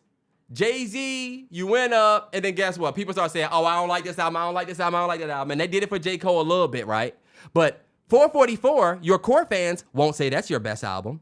Kendrick Lamar, your last album, GNX, your core fans wouldn't say that was your best album. They wouldn't say you've been doing your absolute best rapping. They would still say your best rapping days was Good Kid, Mad City, Damn, To Pimp a Butterfly, Mr. Morale was great, right? But that's the one that was a question mark for some people. I don't know why, but whatever. And then GNX was the fun album, but your best work is still those albums. Drake, same thing. Everybody got to that fall off point where you can't say fall off because what they haven't Terrance, dropped. no. What I They don't, still going. I don't mean fall off point. I mean the fall off is inevitable point where your fans start saying, I don't like your music because it ain't the same. Your fault. Look, no matter how, like J. Cole said on the album, it ain't about nobody's trying to cancel nobody. It's more so you're going to get to a point where your music, even your fans are going to say, yeah, I'm spinning. Remember what J. Cole said? I'm spinning the old shit more than the new shit. Yeah. I feel like J. Cole just put out his best project. You're now, to me, until somebody changes it, you in a space that most legendary rappers aren't in, where you could say, my first project is this, and my last project, my fans, fuck everybody else. As a J. Cole fan, I feel like, damn, that's probably his best project, or at least top 3. That's why when people say, oh, the nigga put too much pressure saying, the fall off is like Hov dropped Reasonable Doubt last, but look at all the other artists and what they say is their best albums, all their early work. J. Cole, the only nigga up here that just dropped the album, and they saying his last album is his best body of work. That's J. Cole fans saying that. But that's all. And T, that's all J. Cole fans those are the only that. people that need to say it, especially if I'm going to do 280 first But week J. and Cole snag fans, the number one. But this is what I told Terrell. I J. got the Cole number one. fans don't keep it 100. J. Cole fans don't say, oh, you know what? This song I didn't like. Terrell literally told me that the fall off was 24 out of 24. I just don't think I can skip anything. He would never, ever let me call any album of an artist that I absolutely love a flawless album. That wasn't but the first J. album that I Cole loved the whole fans, album. I just loved the J. whole... Cole make music where he gonna say, oh my God, look how that lady did. I just went to the store, picked out some katydids. I went outside and saw she needed help. An old lady did. I grabbed her hand and walked back with my baby kid. Y'all, if I say... love it from Kendrick, T. Terrell, oh my God, oh and my God. your oh my problem God. is you Oh don't my keep it. God, You I not, can't even get a point if off and now look Kendrick what he did going it, with. If Kendrick did it, we would love it. Y'all do love it. This Kendrick my just thing. did that. And this is why I'm going to cook them, y'all. This is why I cook them.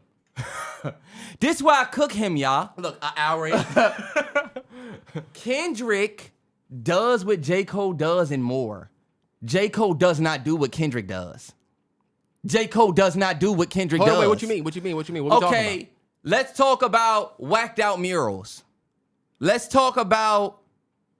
Let's talk, Terrance. Let's talk about... What are we talking about, actually? Let's talk about... I feel like I got the better player on the team. I feel like Let's talk about institutionalized. Let's talk about how much $1 costs. Cool. Let's talk about... Let's talk. Let's talk about fear. Let's talk about... Like, For your eyes, do you understand me? Let's talk about... Let's look, talk brackets. Look, let's talk 03 Let's talk adolescent. money trees. Let's talk grown Let's Simba. talk Let's talk money tree. Let's Let's talk go back swimming pool. Let's talk... And Terrance, we can do the Let same. me tell you something. J. Cole... We can do the same. J. Cole, you don't do what Kendrick does. Kendrick can talk about some of the stuff that J. Cole talk about, but Terrance, Cole, most of your music, since you want to bring up the music, Terrell, we can do it. 90% of the fall off, you could have called the fall off the off season.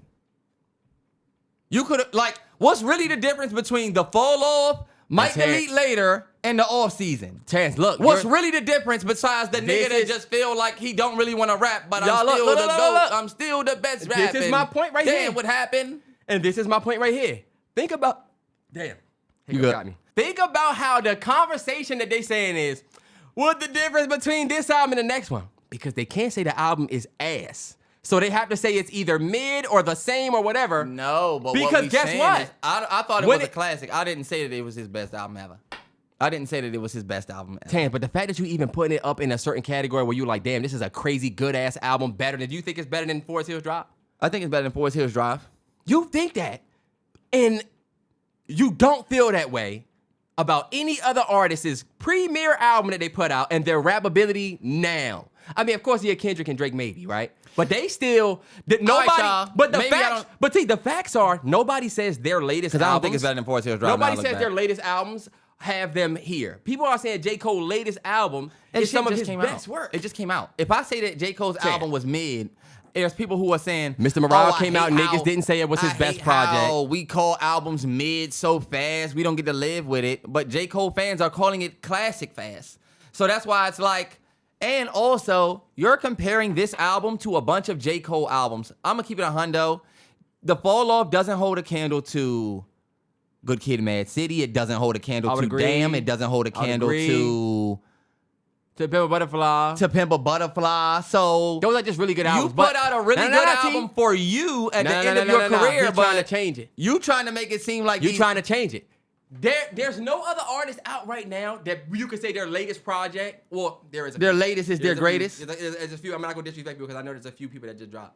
Crazy, but in the top of the rap game right now, everybody's classic is their old them. Now we just dealing with the version that we got now. J. Cole talking about the fall off being inevitable. That's true, but it might not even be true for him. I'm calling the album the fall off, but that's pretty ironic because it ain't no fall off for me. He's just telling you. Let's pause. This is how you know J. Cole is performative. I'm calling the album the fall off. That's pretty ironic because I'm never going to stop rapping. He just sold y'all on He's this. an artist. I'm He's ending an artist. my career. This is my last album. Look at what Terrell He saying. never said that. Terrell, y'all not It's saying his that last this album, is it? but he said he not going to try to top the fall off but no more. that's why I He's say probably going to rap into Andre I'm calling 3K, my do album something The else, Fall bro. Off. It's pretty ironic because I'm not going to stop rapping, but I'm going to call my album Yeah, The Fall Off so that y'all can't say I fell off. You can just kind of like cherry pick the fall off. You really like this down the court. Because instead of you waiting for niggas to say you fell off, you basically just tried to beat niggas to the punch. I get it, and Terrell does too. J. Cole fans, y'all get it too. It's a great ploy. I mean, it's a great play. I get it. Fans I is see a the hater, games man. he play. Officer Hoyt, it's your training day. Come on. You just wanted to say It's that over, you it's fell over, off it's over, it's over. so that Y'all. niggas can't say you fell off. And now look. What rapper's latest work is his greatest work? We got the I king feel back. like that's a good point. Y'all put, look, Drake dropped, they say, oh, I'm Mr. Old Drizzy. Oh, Kendrick dropped. Okay, so look, I'll give y'all This ain't better than this. I'm gonna give They y'all ain't two, saying that about two Cole. things before we get out of here. We don't miss the old J. Cole because he's who he's always been. Y'all artists is the one that try to reinvent themselves and do all this shit, and then y'all hate Here's a their good music. question. Is the fall off better than G and X? Yes. Light years better, and I feel like it's an unfair comparison because they have two separate agendas. That's very true. G and That's very X is true. fun with some serious. Right.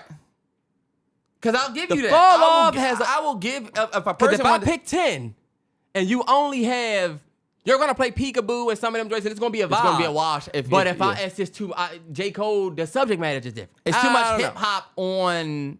But no, I don't say that because both are hip hop. No, I'm just saying it's too much. It's just too much hip hop on the fall off for G and X. Yeah. Like even though some of them vibey joints could steal can points still, in can steal verse. points. But look, even That'd be with a Drake, good- I'm a J. even Cole. with Drake got Iceman coming out, and if Iceman underperforms or isn't as good as the fall off, I am going to come on wax and say this. J. Cole fans are going to be held to deal with y'all because what Terrell is saying is actually kind of true. If J. Cole did do what he needed to do, the nigga put out a #1 album, 280,000 first a week. good album. A good album. Your fans Your think fans it's some love of your it. best. You Right. did everything you need to do. That's why I feel comfortable saying that J. Cole was being performed because look, y'all, I mean, chill. Y'all fuck with it. What the fuck? I said it was a classic. But look, I know we had to deal with.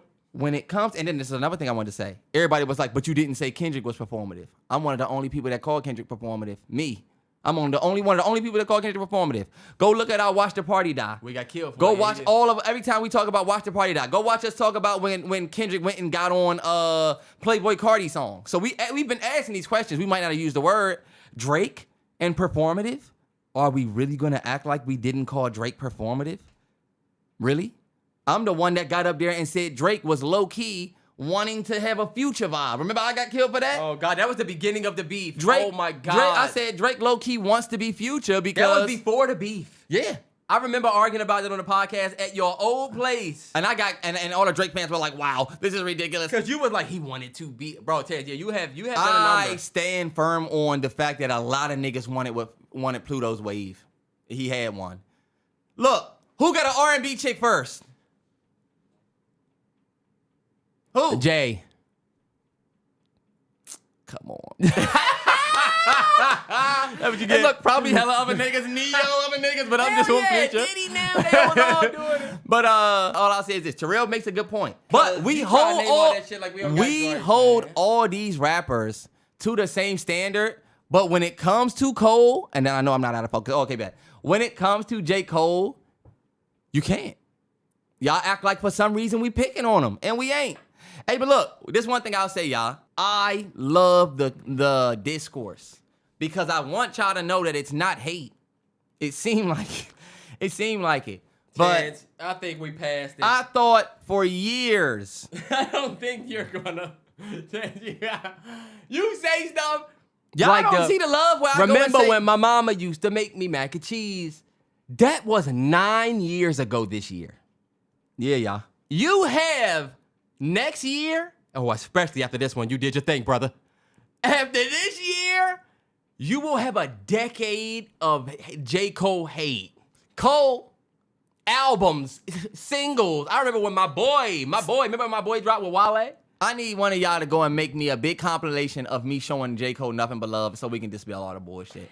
They have him. The video gonna be 3 minutes and 10 seconds. J. Cole, I'll say this. J. Cole, if you ever see this, because I feel like we heard that J. Cole was like Realest 9, not Realest 9, but on his he had a Patreon. He be on Patreon, yeah, he be on there. I don't know if he ever will fuck with us. I mean, he might not want to fuck with me, but like there's a Terrell side, Cole. All I'll say is this. Don't fight for my side. You've already burnt that. They gonna see me and think I'm you. They gonna make the video. Somebody gonna make the video for me because I don't hate Cole. I am fine. And I told Terrell, I actually feel like I'm a part of all Cole fans' journey through this whole thing. I feel like I have been a part of it. Yeah, and you're like the villain of it. You like Syndrome. I could have tucked my opinion. I could always tuck my opinion, but I let it fly.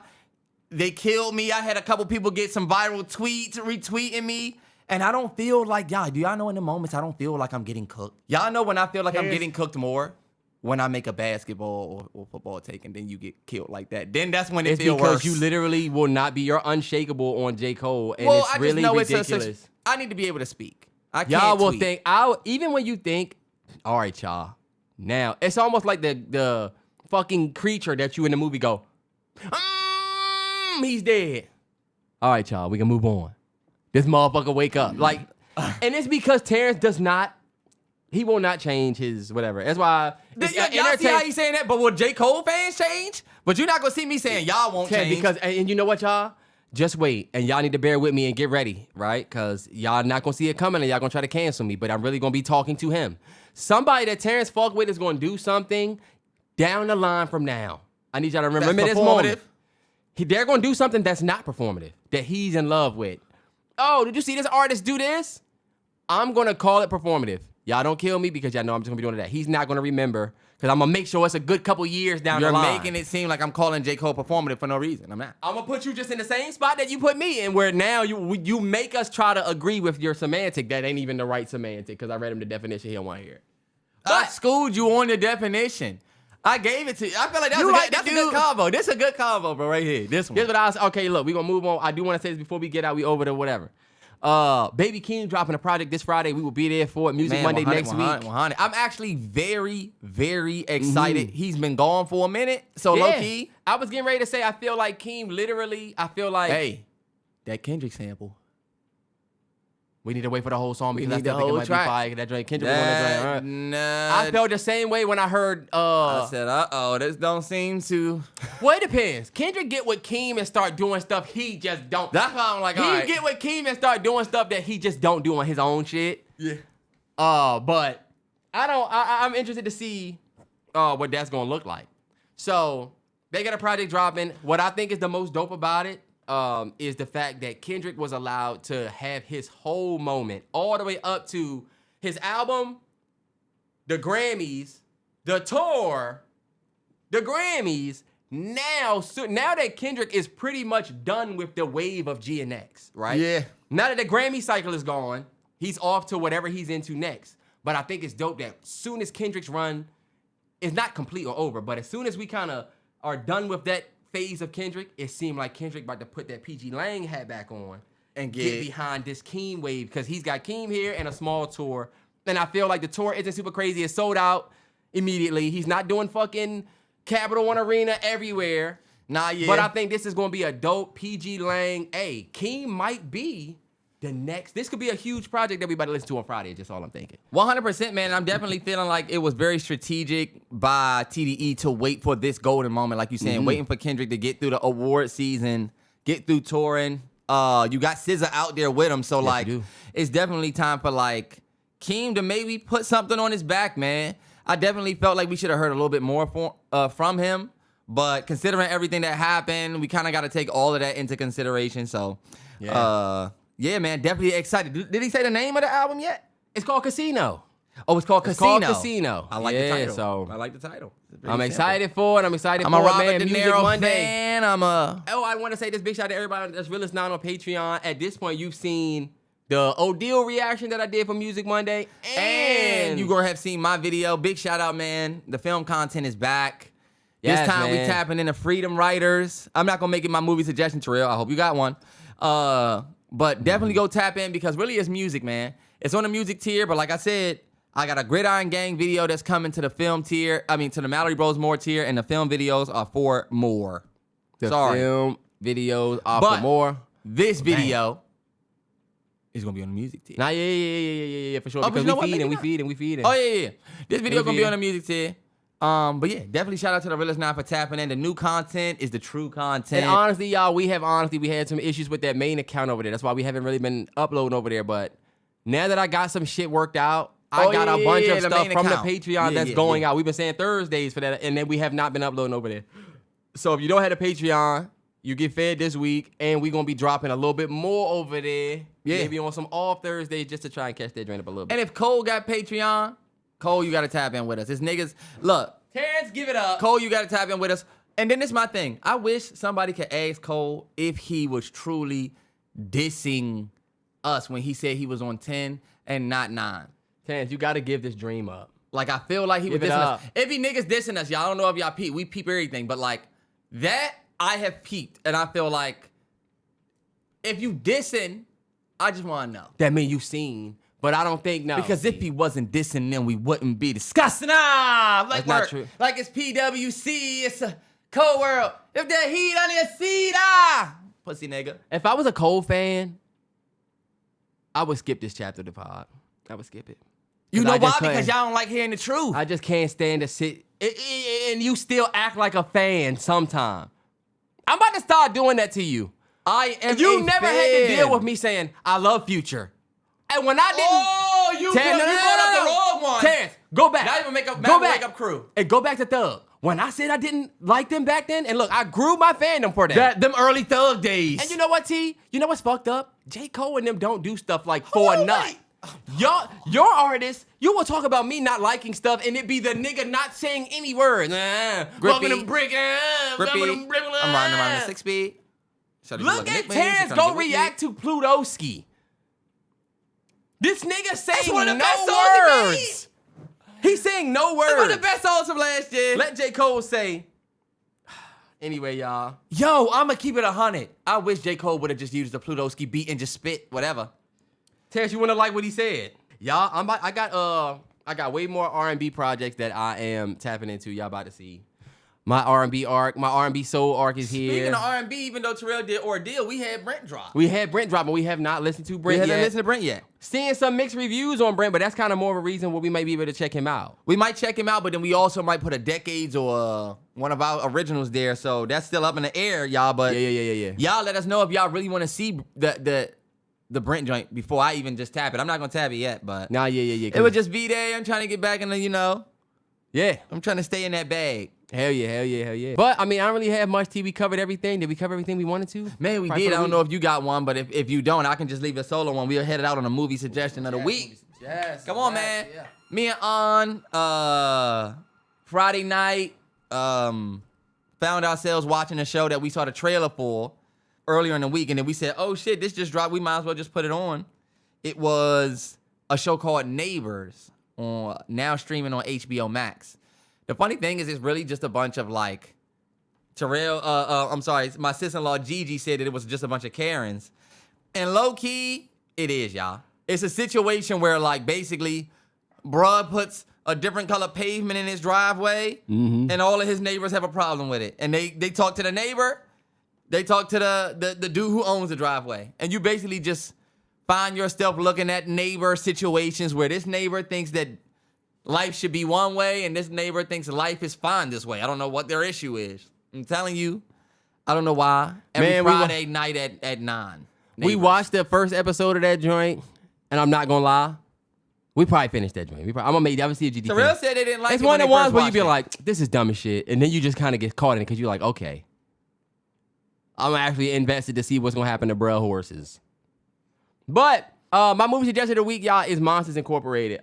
I know I have probably said Monsters Inc. as a movie suggestion before, but me and Gigi rewatched that joint because it's a really dope TikTok out what this girl did where she was talking about how some of it is just very real if you think about it at our age. Like, in Monsters Incorporated, the city ran on screams, but it's all a facade because you start seeing little flashes of shit and you don't realize it as a kid, But as an adult, you see it. They start the film with what? The scare seminar. Well, because it could let in a draft. It could let in a child. And now Mr. Water News is going to tell y'all how children are the most dangerous things in the world. They will kill you. If they touch you, yeah. You see how we train the monsters to be like, this is why we supposed to scare these motherfuckers. Dang, if they touch you, they'll kill you. And then you watch that simulation, then you meet, meet Boo. James P. Sullivan, the best motherfucker they got. Yeah. You go to James' house, what do they show you first? The commercial for the company. We scare because we care. Because it's a we big-ass care. gaslight. What happened when they get Boo and Mike fall in the thing? She laughed and break the fucking power to the city. It was so much energy at once that it was an overload and took the power out. That's something that get overlooked at first. Mm-hmm. And then you realize they are trying to siphon the screams out of these kids. Because fuck the scare record.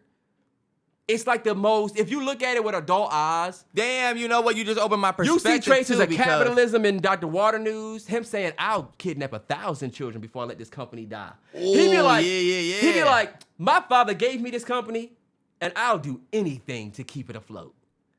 Then you get more respect because they show them walk past and you see Roz. And you realize she working for the motherfucking...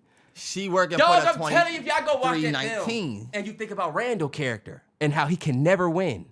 Bro, I'm going to try to share that TikTok that girl And then made that made me even look at it. Just in comparison to what you saying like they siphon and screams and they're told that they're supposed to be that because they're also told that they are monsters. Yes. And you think you're supposed to be doing something because of what you are being told that you are. Yes.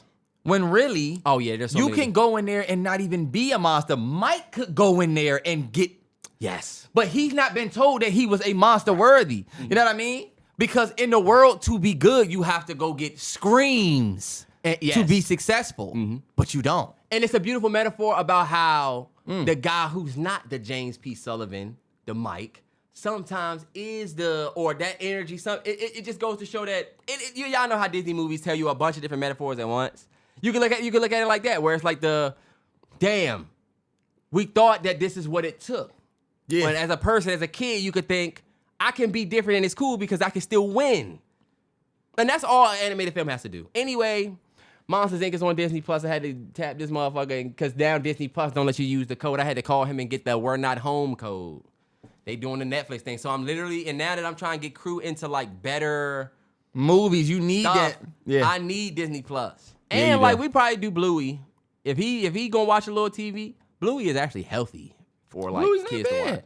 Like, no, I mean like so far as like the overstimulation, the colors, whatever. You know, dogs can see certain color in Bluey that they can't see in nothing else. Wow, I did Like, not know that. That joint is a big phenomenon. We ain't really Bluey level yet. Crew still 2. We Not still all on the way. monster trucks. We on Play-Doh now. Yeah. But that's my movie just of the week. Terrance, you got anything before we leave? I don't really have anything. I don't have anything I do want to say. I never said the last 2 podcasts, but I meant to say it last week. Wizards, AD, Trae Young. Oh yeah, you Next know year, I what? never talked about it. Yeah. But y'all can go look at my tweets, and I did. But I had it on my docket last week, but I said, hey, y'all, Washington sports, I tweeted, and you know, got some Washington community traction with that one, where I said, Nationals got young ballers. James Wood, Dylan Cruz, my guy CJ the Alien, Abrams, ballers. Y'all might be turning Kiki aside. Iriafen, Sonia Citron. Oh, they getting ready to play for Team USA. They're ballers. They getting ready to go hoop. And guess what? They running shit in DC. For the first time ever, we had the best rookies in the league last year, 2 of them. And one of our rookies didn't even play because she popped her Achilles. She popped her ACL. And we got 2 picks in the top 10 this year. We getting ready to be crazy. The Man, Mystics might go to the please. playoffs. Y'all, Terrance told me Rui Hachimura was the next Bron. I would never take his Kiki draft. Iriafen is already good and better than Angel Reese. Why smoke with Angel? Because See? that's the best of a girl, and we won our girl up there with Angel. And there's no smoke to Angel Reese. Shout out to her. Show Sunny B her highlights. So don't do that, Reese Pieces. Don't do that. Look, the Commanders got JD5. End of story. The best quarterback in the 2024 draft. If he can stay healthy. If he can stay healthy. If Bo Nix can stay healthy. Too soon. Too soon. And then look, last but not least, y'all, my motherfucking Wizards. Trae Young, AD, and that young core we about to cook shit.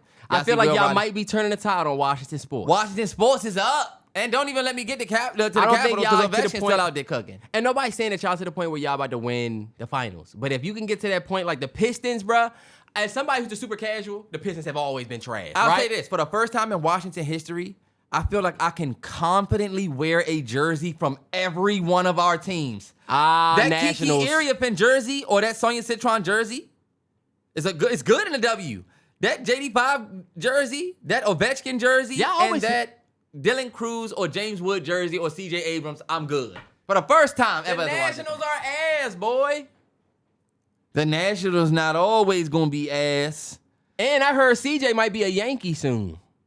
Please get the fuck out of here with that bullshit. I hope that's not true. We already lost Juan Soto. I don't want to see anybody else in I don't know, man. I need y'all. One of my I've been reading a lot more, so I'm not beating myself up for like not watching certain sports, whatever. But I feel like once I get out of this Tyler Facebook crew and I can get some time back, and this motherfucker don't care about me no more, I'll watch more basketball then. But TV getting out of here, man. Man, we getting out of here. Last thing I'm gonna say, Episode y'all know, 291. Damn, TV never said it's nobody's country code. Oh, yeah, that's why we nobody. didn't say.